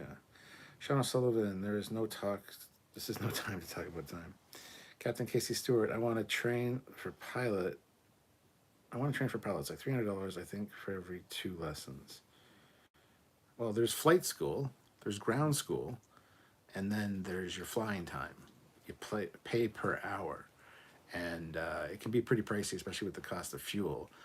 So, plus you got if you're doing instructor hours, you got to pay for the instructor. So it's a little bit more than solo hours. It's just a pain in the ass, and I couldn't make it through without going bankrupt. I was just 19, man. I was just like, I had disposable income because I was living at home, but that only goes so far, right? Peter Lukaku, $2. Modern Warfare 2, did you pre-order? You know it, buddy. You know it. Mark, merchandising. Daniel Grievous, I get it, this bad feeling CBS will cancel the new Resurgence game. Never ceases to amaze me with the ability to shoot themselves in the foot and other extremities. Yep, it's been delayed. It's going to be out in April now. So, I think Eagle Moss collapsing gave them cold feet. No, they had cold feet for fucking years before Eagle Moss had any problems, man. Eagle Moss was doing great, and we don't want to... McFarlane Toys was supposed to have a fucking Discovery Phaser. I would have bought a Discovery Phaser. I think they're kind of cool. I would have bought that. It was promoted, it was advertised. Did it ever come out? No, fuck no, of course it didn't. So, fuck them and their merchandising, man. Fleet Paw, I would buy disco figures. I'd buy every Berman figure just to come up with different ways to torture and torment her. Wow.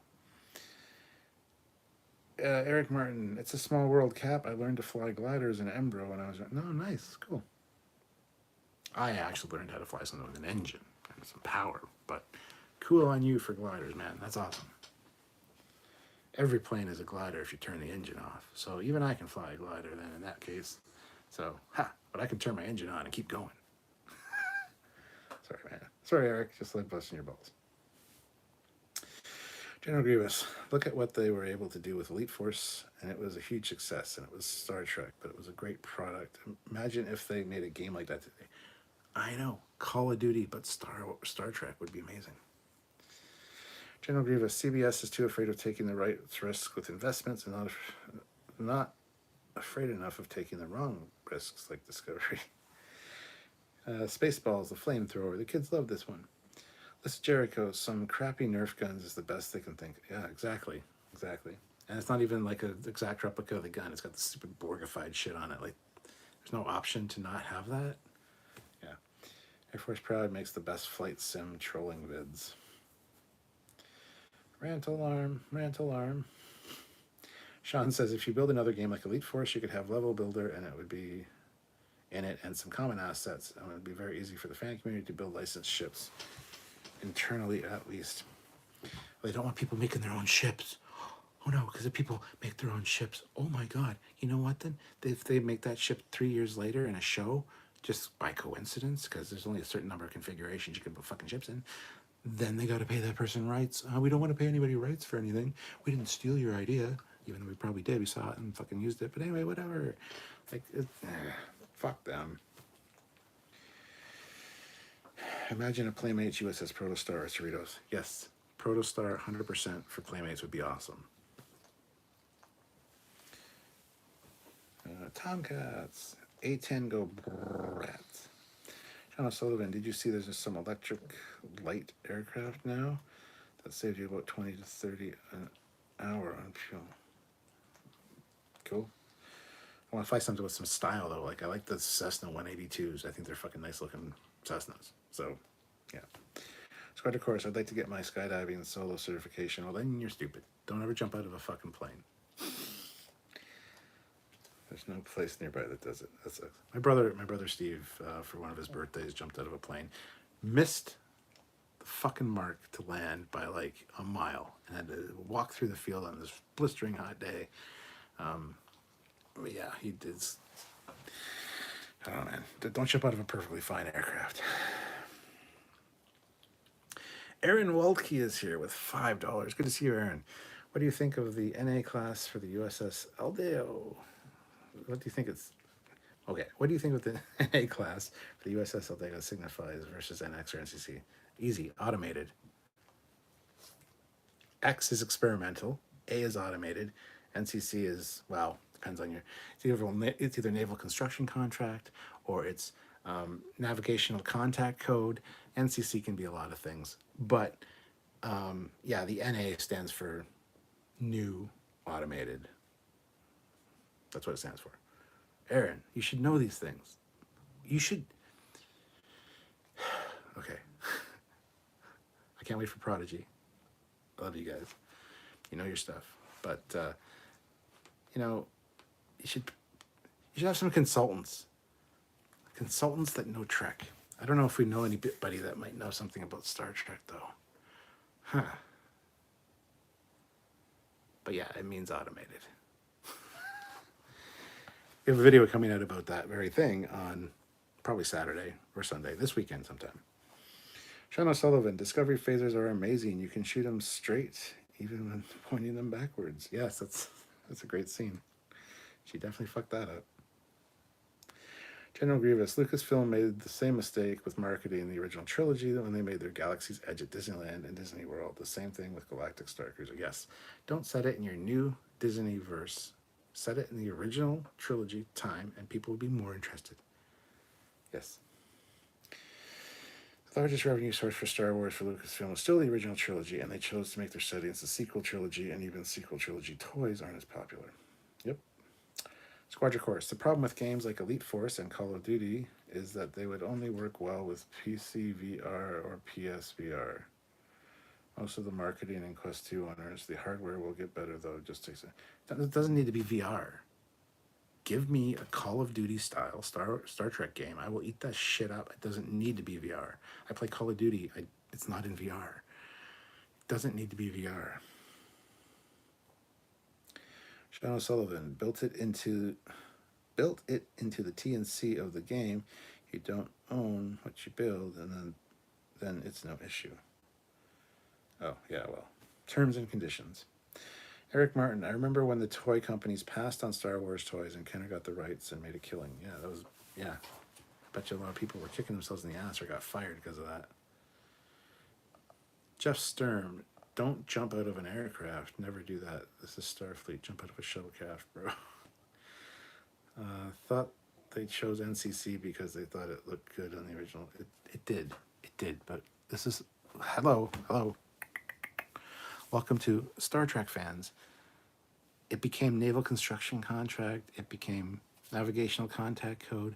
People look for deeper meaning in Star Trek and try to explain things. That's what Trekyards does all the time. All the bad decisions made by Discovery and or other shows, we go, well, maybe this is the explanation.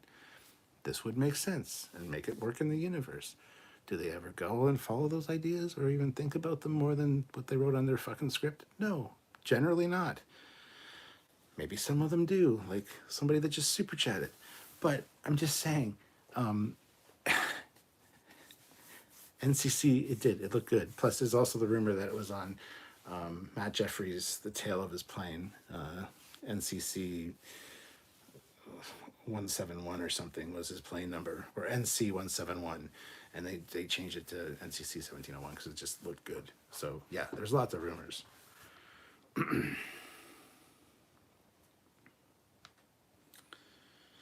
Sean O'Sullivan, if deflectors break, can you just use shields? No, not really. I mean, if you're going slow enough, yes, sure. Squadra course, making yourself step out of the plane and onto a little platform over the wheel was really scary the first time. After that, not so much. Jeff Sturm, gee, if only we were in a community on the internet that was filled with people who know things about Star Trek, that we would know things about stuff. Fleet Paw, I think about skydiving. If your chute doesn't open, you have the rest of your life to consider your choices. Mark, Star Trek, Dominion, War, like Call of Duty. Oh, yeah. Aaron Waltke, $2. Ha! I was being facetious. You passed the test. I am wise in the ways of being tested by people that are awesome. I don't know. Squadra course. When you tandem dive, there's like 3 chutes. The chute will even auto-deploy if the instructor doesn't do it soon enough. The waiver you have to sign is nutty. There's one part where you have to agree not to hold them liable for acts of God, LOL. Yeah.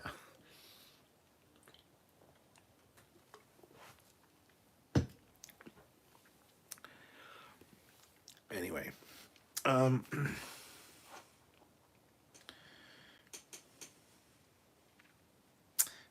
Jeff Sturm's like, Aaron Waltke, there was a test? Was some test? I didn't know there was a test. Mark, I used to go rappelling some, but skydiving, no way. At least you still have a rope to hold on to. Sean says, did you know there's several people a year, nearly in the hundreds, who take photos for the gram, hanging off cliff, buildings, etc. For the gram. Don't ever fucking call Instagram the gram. I will boot you out of this chat so fast. The gram. That's another rant alert there, right there. Shit like that. And people that call of Duty COD. Yo, got that latest COD? No, I haven't been fishing lately. What are you talking about? Call of Duty. Well, then fucking call it Call of Duty, because that's what it's called. That shit irks me to no end. Somebody's talking, they're like, so,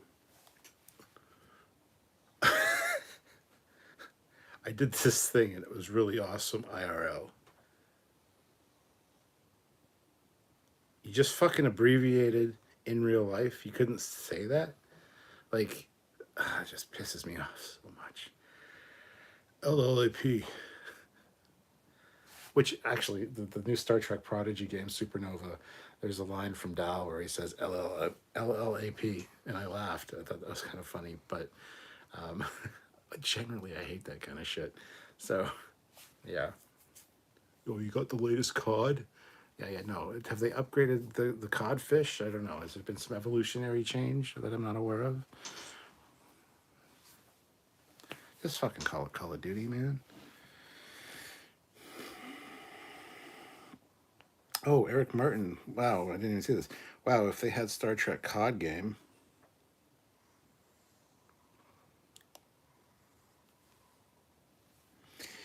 I may even like the Siege of AR 558. I hate that episode. Jeff Sturm, I'm making up for all those live feeds that I've missed. Good job. General Grievous, deflectors are actively pushing debris and stellar particles out of the way from bombarding the ship. In fact, we saw in the Peanut Hamper episode you can travel and warp without a nav deflector.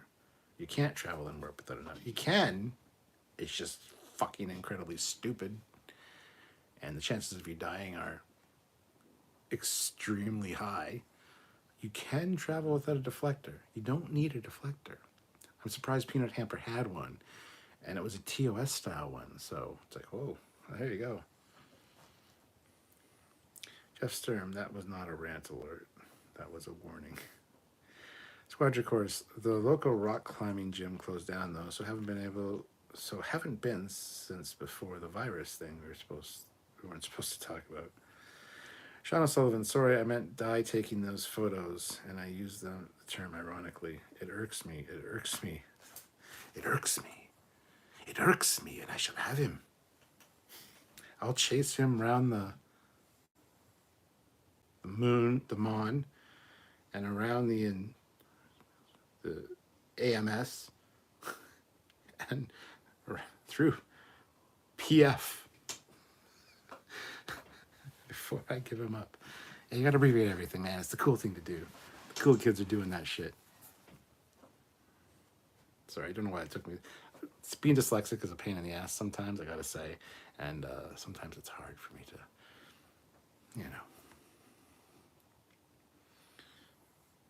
live long and Proseer. Proseer, man.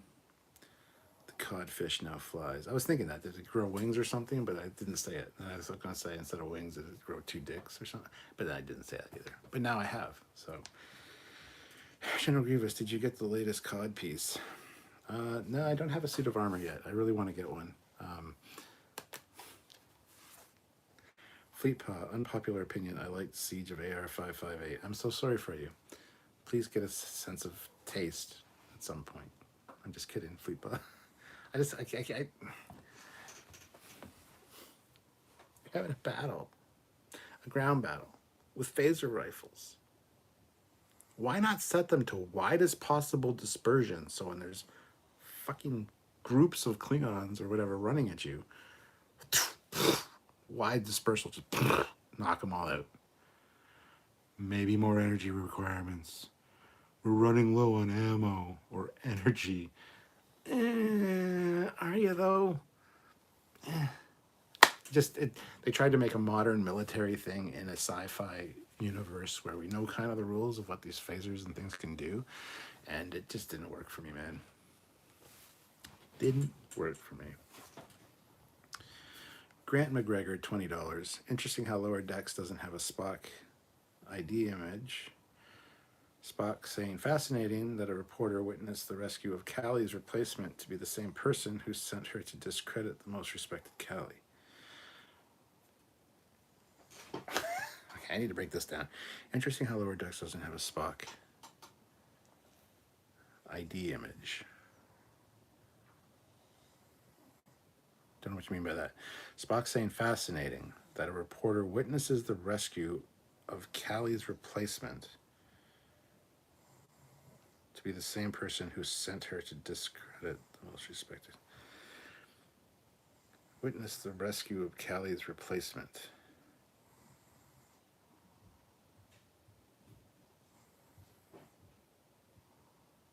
Witness the rescue to be the same person who sent her to discredit the... Okay, maybe I'm tired. Maybe I'm stupid. Maybe my dyslexia is just making me so I can't read that properly.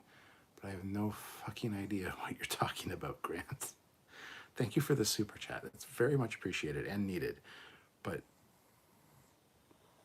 my brain, it hurts. Somebody translate, please. General Grievous stabs Fleetpaw horribly in the alley. Sean, calling it cod is a load of bollocks. Captain Casey Stewart, just curious, but did the Phoenix have a deflector? No. Squadron Chorus, I thought they might transfer the Vulcan to that okay, holy shit. I thought they might transfer that Vulcan to the Cerritos, the one from the episode where they showed the lower decks for the different ships. Yeah, Wajdouche, or whatever the name of the episode was. She might be coming next season. We might have heard something. It might be coming next season. Do we know? No, but it could be a possibility.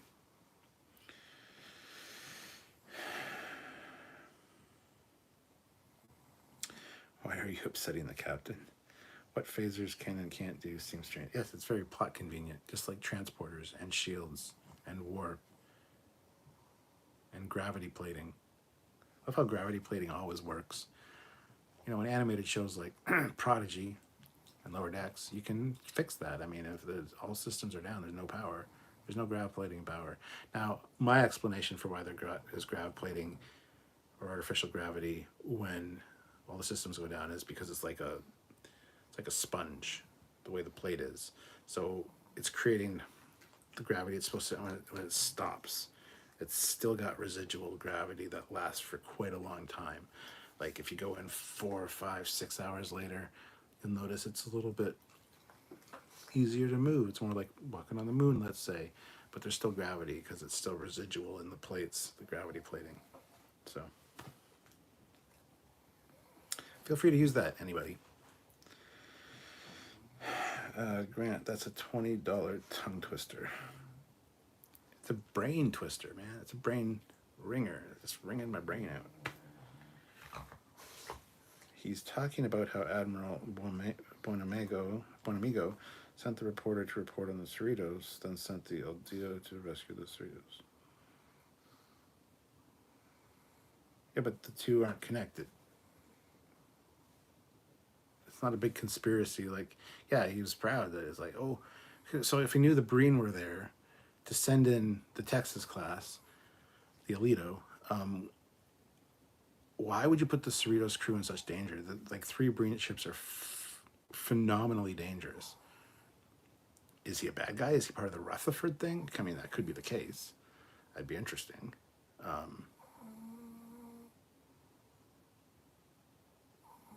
But he didn't send her to take down the Cali class. That's the rest with the Cali's replacement. Well, it's not the California class's replacement, by the way. The Texas, that's what kind of confused me there, I think. Same person who sent her to discredit the most respected Cali. Nobody sent her to discredit the most respected California class. Unless you're saying it's all a conspiracy and Bonamigo knew that the planet was fine.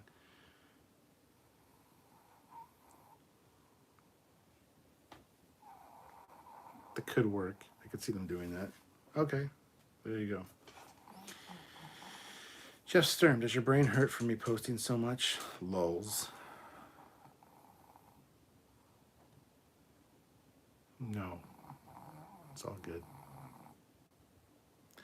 Jeff Sturm, the navigational deflector can do whatever they want it to. Fun fact. Did you know that in TOS, the deflector wasn't a deflector? It was a sensor. It was for scanning. It had nothing to do with deflector. It only became a deflector when the motion picture happened. And they're like, that's a deflector.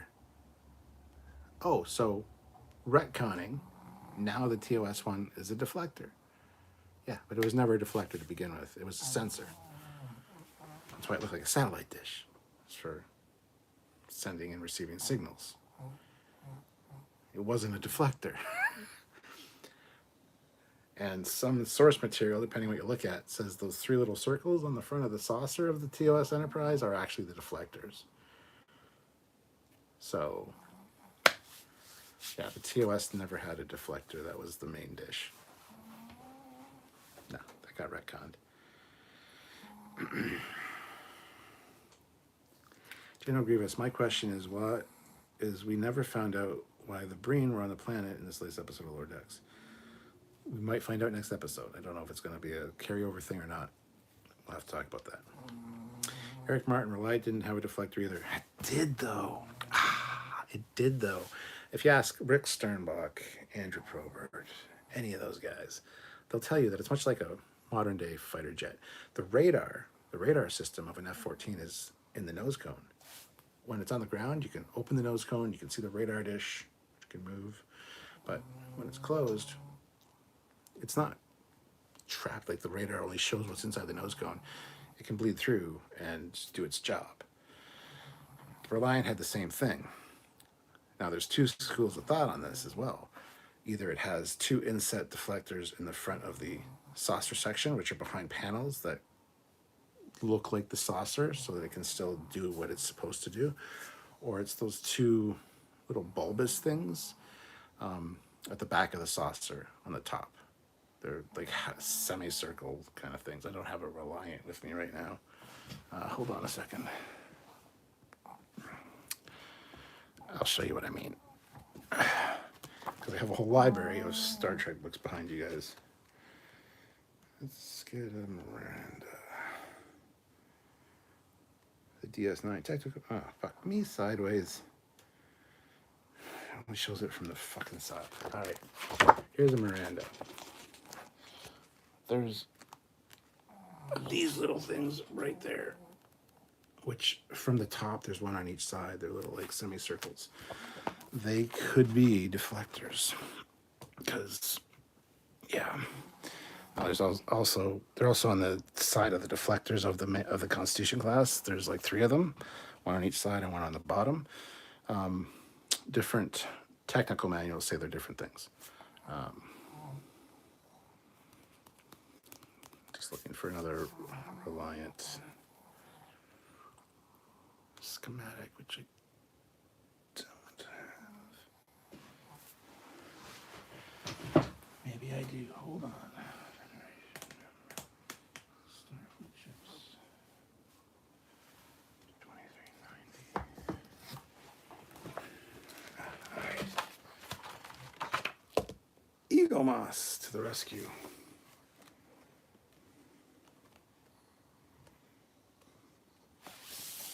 Just slide that jack out. Reliant, where are the... This isn't the Reliant, this is the Bozeman, but same idea. So these things right here, those could be interpreted as the deflectors.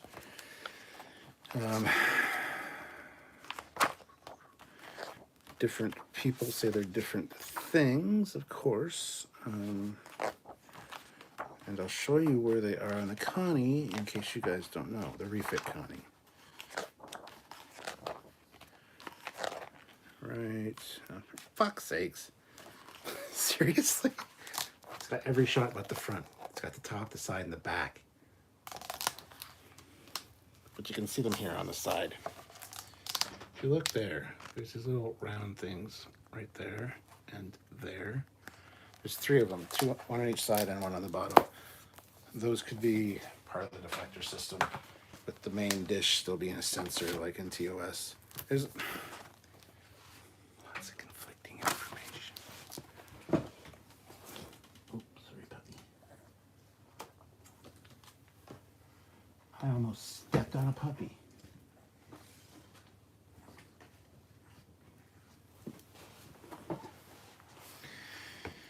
All right, let's see, where are we here?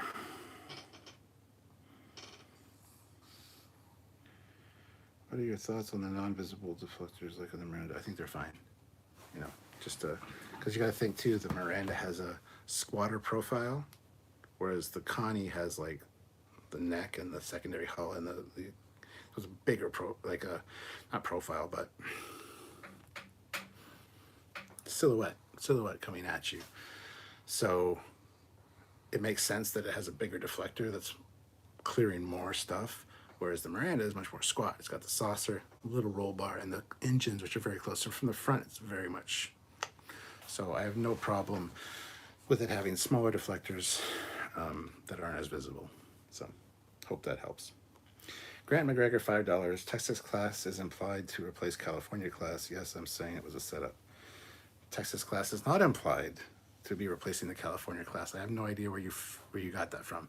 That makes no sense. It's a small, unmanned, fully automated ship. It's not set up to replace the California class at all.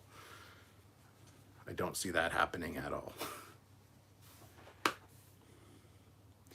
Fleet Pilot Swiftback, $2. It's a conspiracy. Vrenick meme. It's a conspiracy. Sean O'Sullivan, Romulan ships don't have deflectors. Lots of ships don't. Kazon, Ferengi, etc. The Ferengi actually do. The Romulans do as well. The Romulan Warbird, that front part was supposed to be a deflector. That's how Andrew Probert designed it. It was a deflector. All the visual effects people made it a fucking weapons launcher. So that's what it became. The Bird of Prey also has a deflector. So, you know, the forward torpedo tube, the red ring around that, that's the deflector on the Bird of Prey. And the red ring, or the red piping that goes along the head of the Bird of Prey, that's the cloaking device. When you get exasperated, you go into Kirk impression. General Grievous. But I do agree with the episodes with Admiral Bonamigo this season. Every time he's given the Cerritos an assignment, it's led to trouble. PX1767, $5. Thank you so much. Thanks for the chat. Love the lower decks and your efforts. That is all. Well, thank you. Appreciate that. Squadron Course. That kind of makes sense. I mean, the whole premise of a warp drive is that you're moving the ship, the space the ship is in, not the ship itself, which is why it can't go FTL. Hezraz, I thought this was over. If I hadn't, I would have checked in earlier. Jeff Sturm, you should write a Star Trek book. No, I shouldn't. Squadron Course, here we go. IIRC. Just say if I recall correctly, or unless I'm wrong. On the Enterprise refit, those are usually marked with long-range sensors. Yep. Jeff Sturm, I think that Mike would be in on you being a part of Lower Decks technical manual if they ever make one. That'd be awesome. Or, you know, somebody bring us in on the Prodigy technical manual would also be kind of awesome.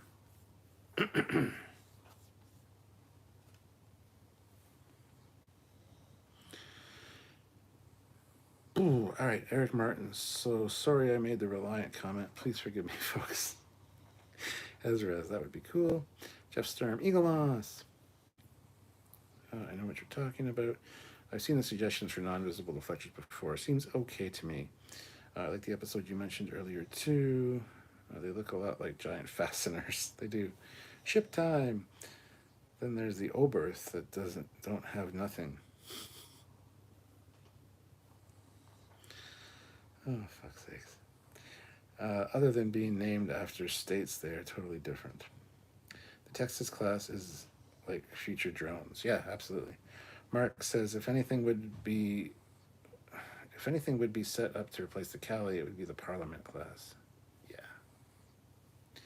Squadron Course, it's a torpedo launcher or it's a deflector. Meh, just make it both. No, it's not both. The torpedo launcher's in the middle.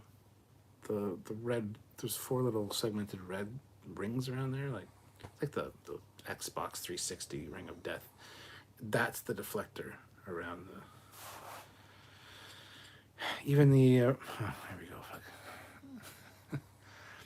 Even the D7 from TOS, that part on the front is a deflector. Franklin Mint has it right. I have the Franklin Mint one in the other room. You can actually see it's a deflector. We're going to go on a field trip. We're going to learn that on the D7, it's not a weapons launcher on the front. It's a deflector.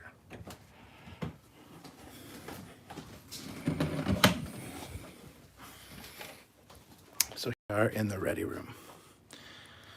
We are going to look at the D7. And there you can see It's a deflector. It's not a weapons pod. It's not a photon torpedo launcher. It's a deflector. That, on the front of that, is a plasma generator, which creates the plasma torpedo. So, yeah, technically this thing doesn't have a deflector either. Unless only one of those is a plasma torpedo producer thingy, and the other two are deflectors. But who knows? So, yeah, that's a deflector. That's how it was originally intended. You got this bad boy right here. It's Butamus. So, there you go. I haven't used the ready room in a while. It's kind of messy.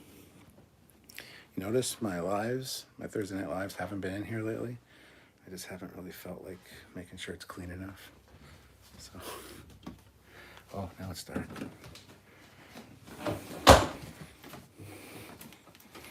All right, let's go back and see what y'all are saying. I didn't bring my iPad with me.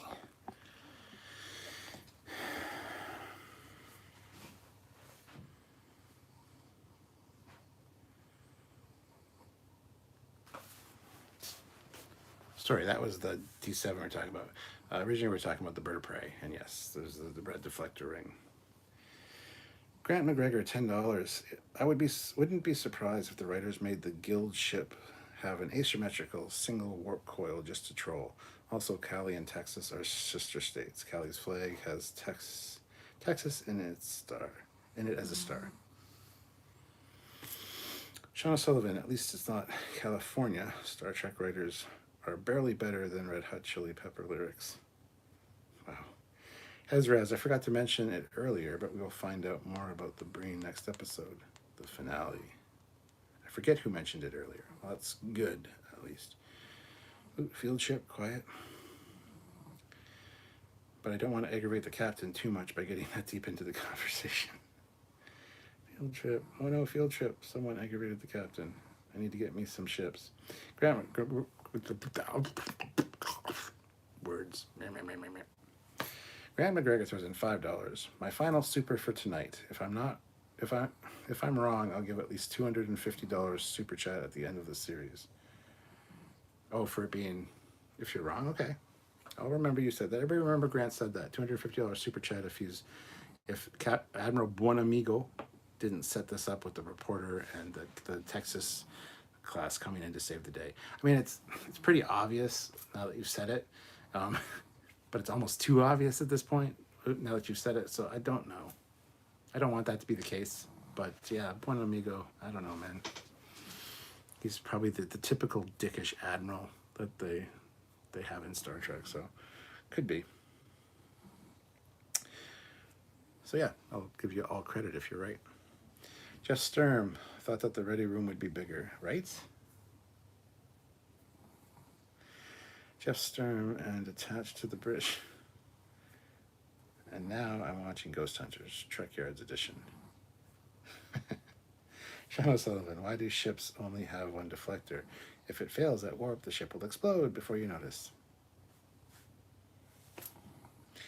Squadron Course, there's a lot more to designing a ship than just how the outside looks, all the systems, how they connect, etc.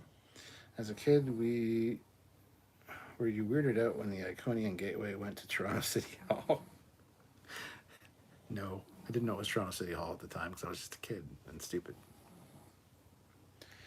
Squadron Course, maybe there's one dish with multiple redundant emitters. Yeah, there's always explanations for that kind of stuff. So technobabble or not, that's what we like to, try to explain with our theories and stuff. So guys, if you haven't hit that like button, give it a like. We're at 64 likes, which is awesome, but can we hit 70? Have 6 of you not hit like? And also another $10 would be a beautiful number to get to for this live. So if you're able to super chat in 5 or 10, I would really appreciate that. You guys have been awesome tonight. I still have lots of beer left too, because I haven't been drinking per super chat, which I usually do.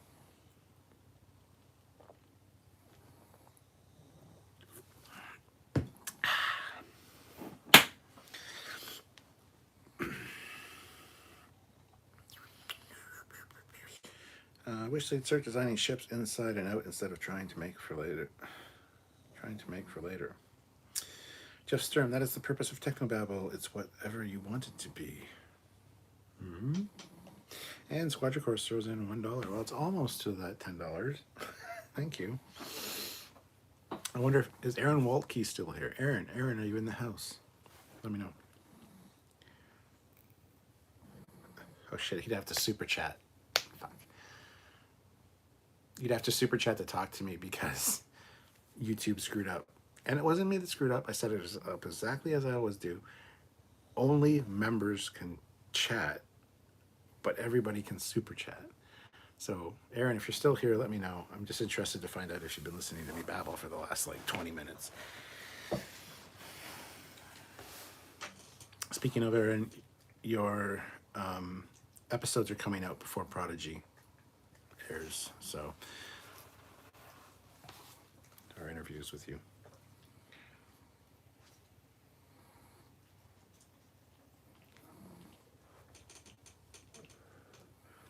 In DS9, they blow out the deflector using it to fire phasers and somehow flies home.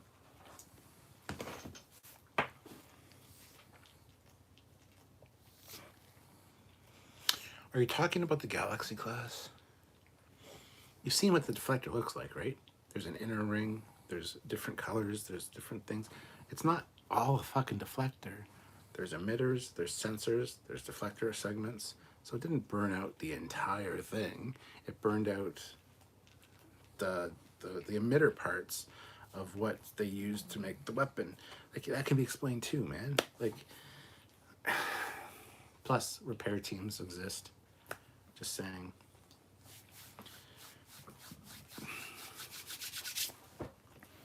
Yeah. Squadra Course, sorry, having to be kind of cheap lately. Some other expenses. My checking account got down to $30 last. Oh man, I know that feeling. Don't worry, man. Fleetpaw puts in $5. So thank you, Fleetpaw. I'm hoping that Buenamingo isn't a bad guy. That would totally be the opposite of what his name means. LOL. Season finale next week. 10 isn't enough. It is the season finale next week, but it's also the very first episode of Prodigy. Last half of season 1. So we have 2 episodes that day on the 27th. So yay. Shannon Sullivan. No, the one with the Karama in the gas giant.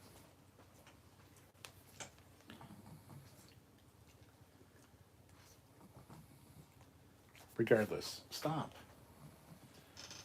The deflector has multiple uses and functions, so maybe it didn't burn out the entire dish. Maybe it just burned out that element. I don't know. You know what? Sometimes there are just scripts that don't make any sense for the sake of plot. And can they be explained away? Yes, if you try really hard. I don't necessarily remember the one you're speaking of, so I can't quite put a spin on it. So, Hezraz, I know we are talking about ships. It was probably mentioned earlier, but what do you think of the finale will be about? No idea. With what's been going on and the way they ended this one, I have no goddamn clue. Not a one.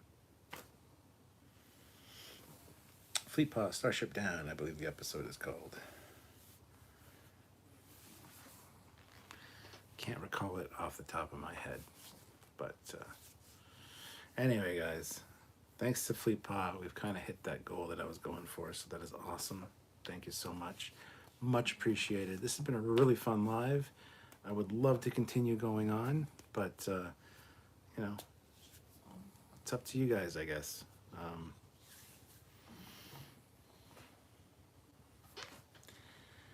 I don't know. We'll see. I have the interior of the Cerebus pretty well worked out. The deck plans drawing got kind of messy, so I've been redoing it. Jeff says, hey Captain and everyone, I have to go now. Great live feed. Hopefully I won't miss too many more of these. Well, good having you, Jeff. Thank you so much. You really contributed a lot question-wise, and I really appreciate that, so thank you. Ezra, speaking of ships, I wish the Navarre ships had been shown better.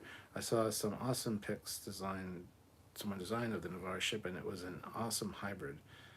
They should have used the fan-made one. Hezra has true sources? No, it's trusted sources.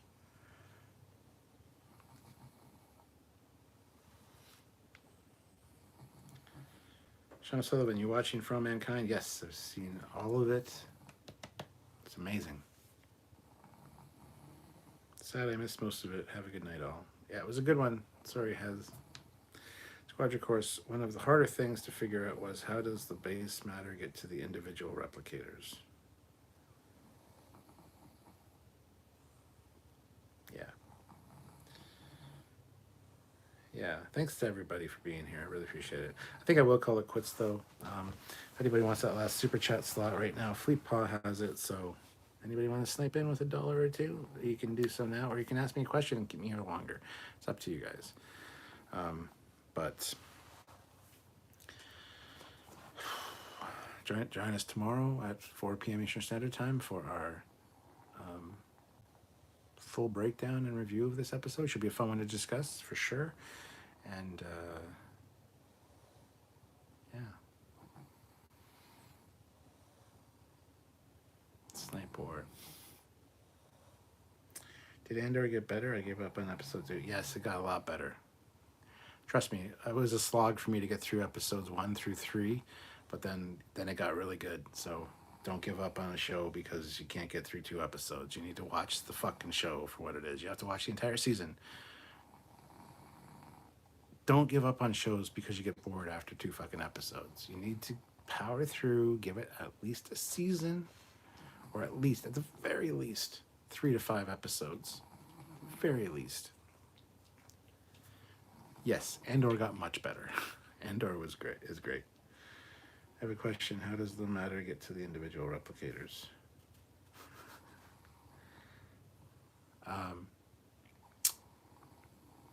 Well, it's just energy, just transfer feeds from the energy storage. Like an EPS conduit kind of deal.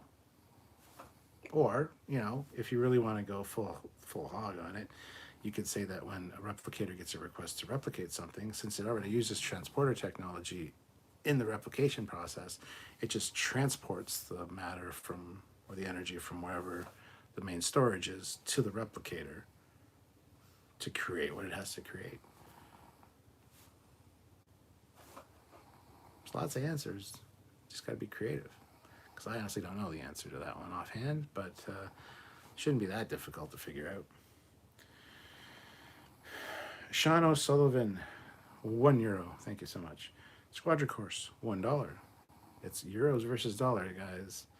And unfortunately, Squadron Course, the euro's worth a lot more than $1. So I think you've been beat. Even though you sniped in last, you've been beat by Sean already. Waste reclamation does the plumbing. Yeah, see, the toilets would take your waste and basically materialize it using transporter technology again to convert it to its base elements and store it wherever the replicator or the matter or energy storage bays are, and then it's just called upon as needed. And it's not gross because you're not eating your own shit, even though you are, but it's broken down to its constituent components, which means it's not really what it was originally. It's all separated out. So yeah, not right now. It's not. LOL. Okay, don't know what that means. Sean O'Sullivan, it's almost the same because of the oil prices spike. So a euro is about 103 or something. Oh, the euro, okay. Don't know. I just know that pounds and euros are always good to see in the chat because they're way more than American and more than Canadian as well. We see lower decks cleaning this. No, fuck off. Sean, fuck off. The spunk traps on the hull. That's not how that fucking works. That annoyed me so much. There's no waste reclamation in a holodeck. Don't get me started.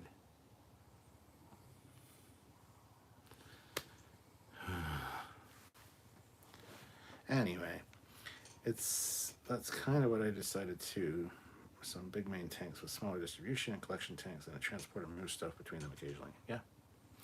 PX1767, $5. Having an overall crappy night. Talking Trek is making it better. Thanks again. Sorry you're having a crappy night or a crappy day. That sucks. I wish I knew that sooner so I could try to cheer you up more. But thank you for the super chat. You don't need the super chat. You probably do because you're probably not a member, so you can't comment, which is really shitty. Damn YouTube. Hope your night gets better. Hopefully I did take your mind off of things for a bit. But yeah.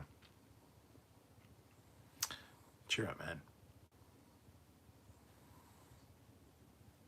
It's always darkest before the dawn. There's always tomorrow. Plenty of efficiency. I don't know what kind of advice you need, but don't worry, things will get better. Squadron course, they seem more efficient than beaming the matter around every time someone replicated something. Squadron course, yay for Trek talk. Sorry that your day was bad, but maybe tomorrow will be better. Exactly. And on that awesomely positive note, thank you guys so much for watching.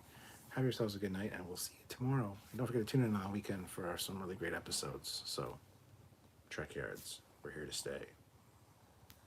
Bye, everybody.